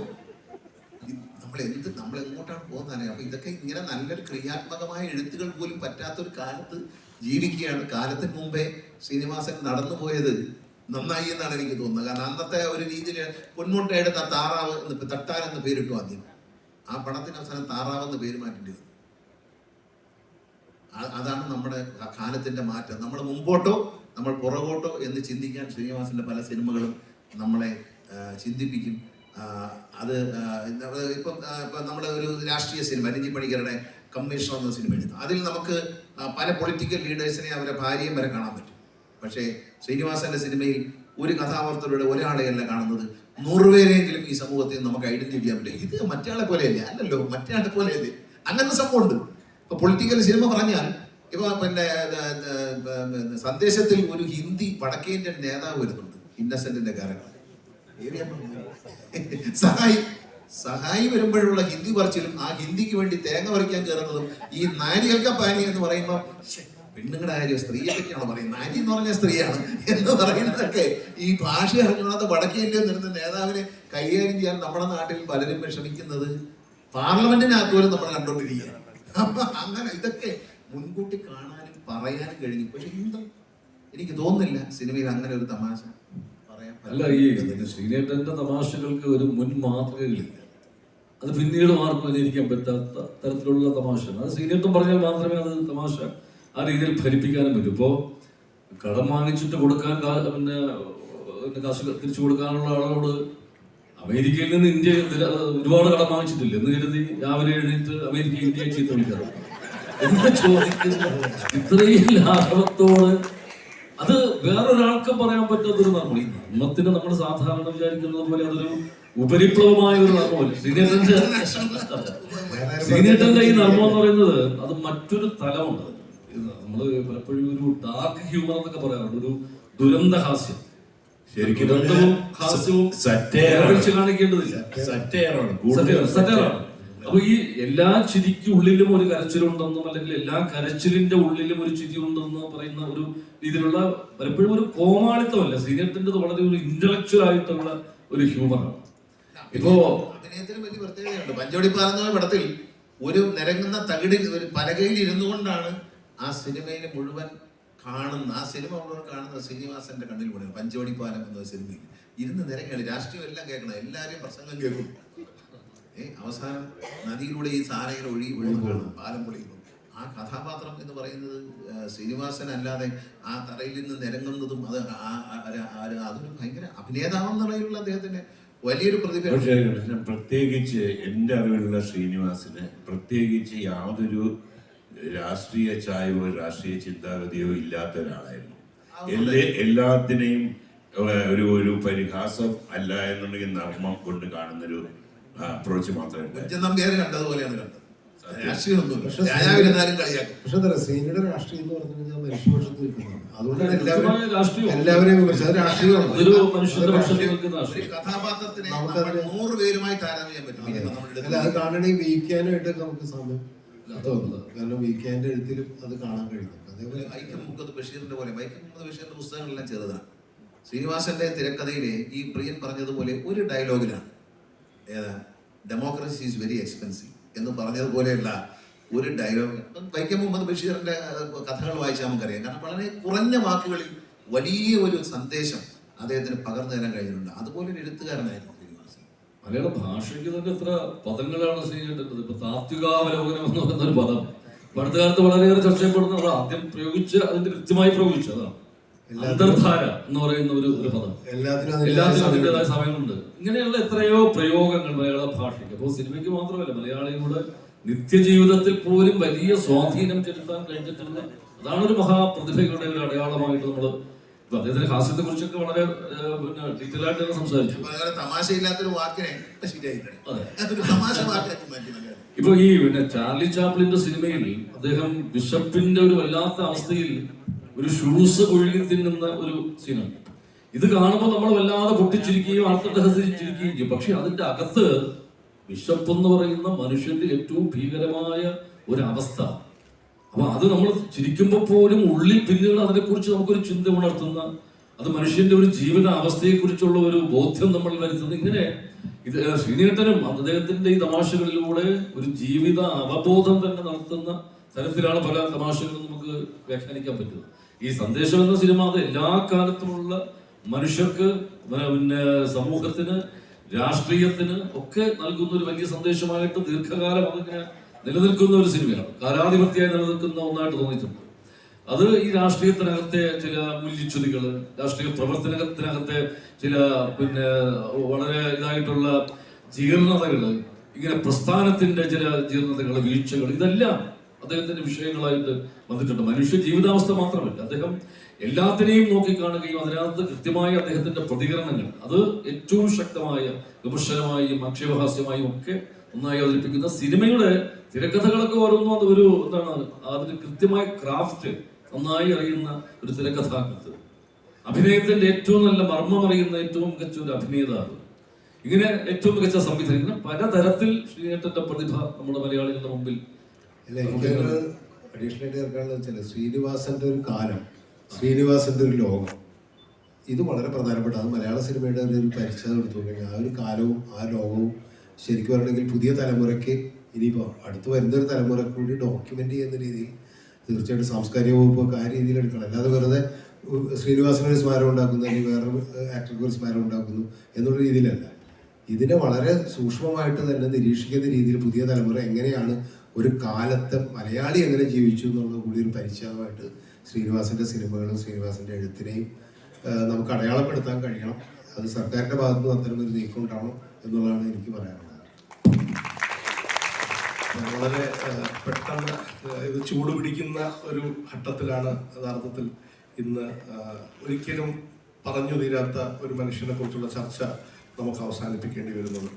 ഒരു പാട്യം എന്ന് പറഞ്ഞ ഇവിടെ ഒരു കമ്മ്യൂണിസ്റ്റ് ഗ്രാമത്തിൽ പിറന്നു വീണ് അച്ഛൻ ഒരു കമ്മ്യൂണിസ്റ്റുകാരനായിരുന്നു എന്ന് അഭിമാനത്തോടെ പറഞ്ഞ ഒരുപക്ഷെ സൗഹൃദ സംഭാഷണങ്ങളിൽ നമ്മളൊക്കെ ഉള്ള സംഭാഷണത്തിൽ പാട്യത്തെ ഒരു ചായക്കടയുടെ മുൻപിൽ ഒരു കസേരയിട്ട് പാട്യം ഗോപാലൻ എന്ന് പറഞ്ഞ നേതാവ് ജനങ്ങളുമായിട്ട് സംവദിക്കുന്നതിനൊക്കെ പറഞ്ഞിട്ടുള്ള ഒരു ശ്രീനിവാസൻ.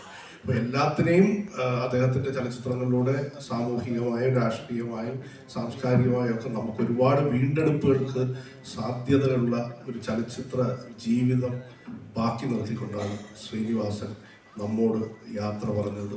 ശ്രീനിവാസൻ നമുക്കൊപ്പം ജീവിച്ചുകൊണ്ടേയിരിക്കും. നന്ദി, നമസ്കാരം. നന്ദി സാർ.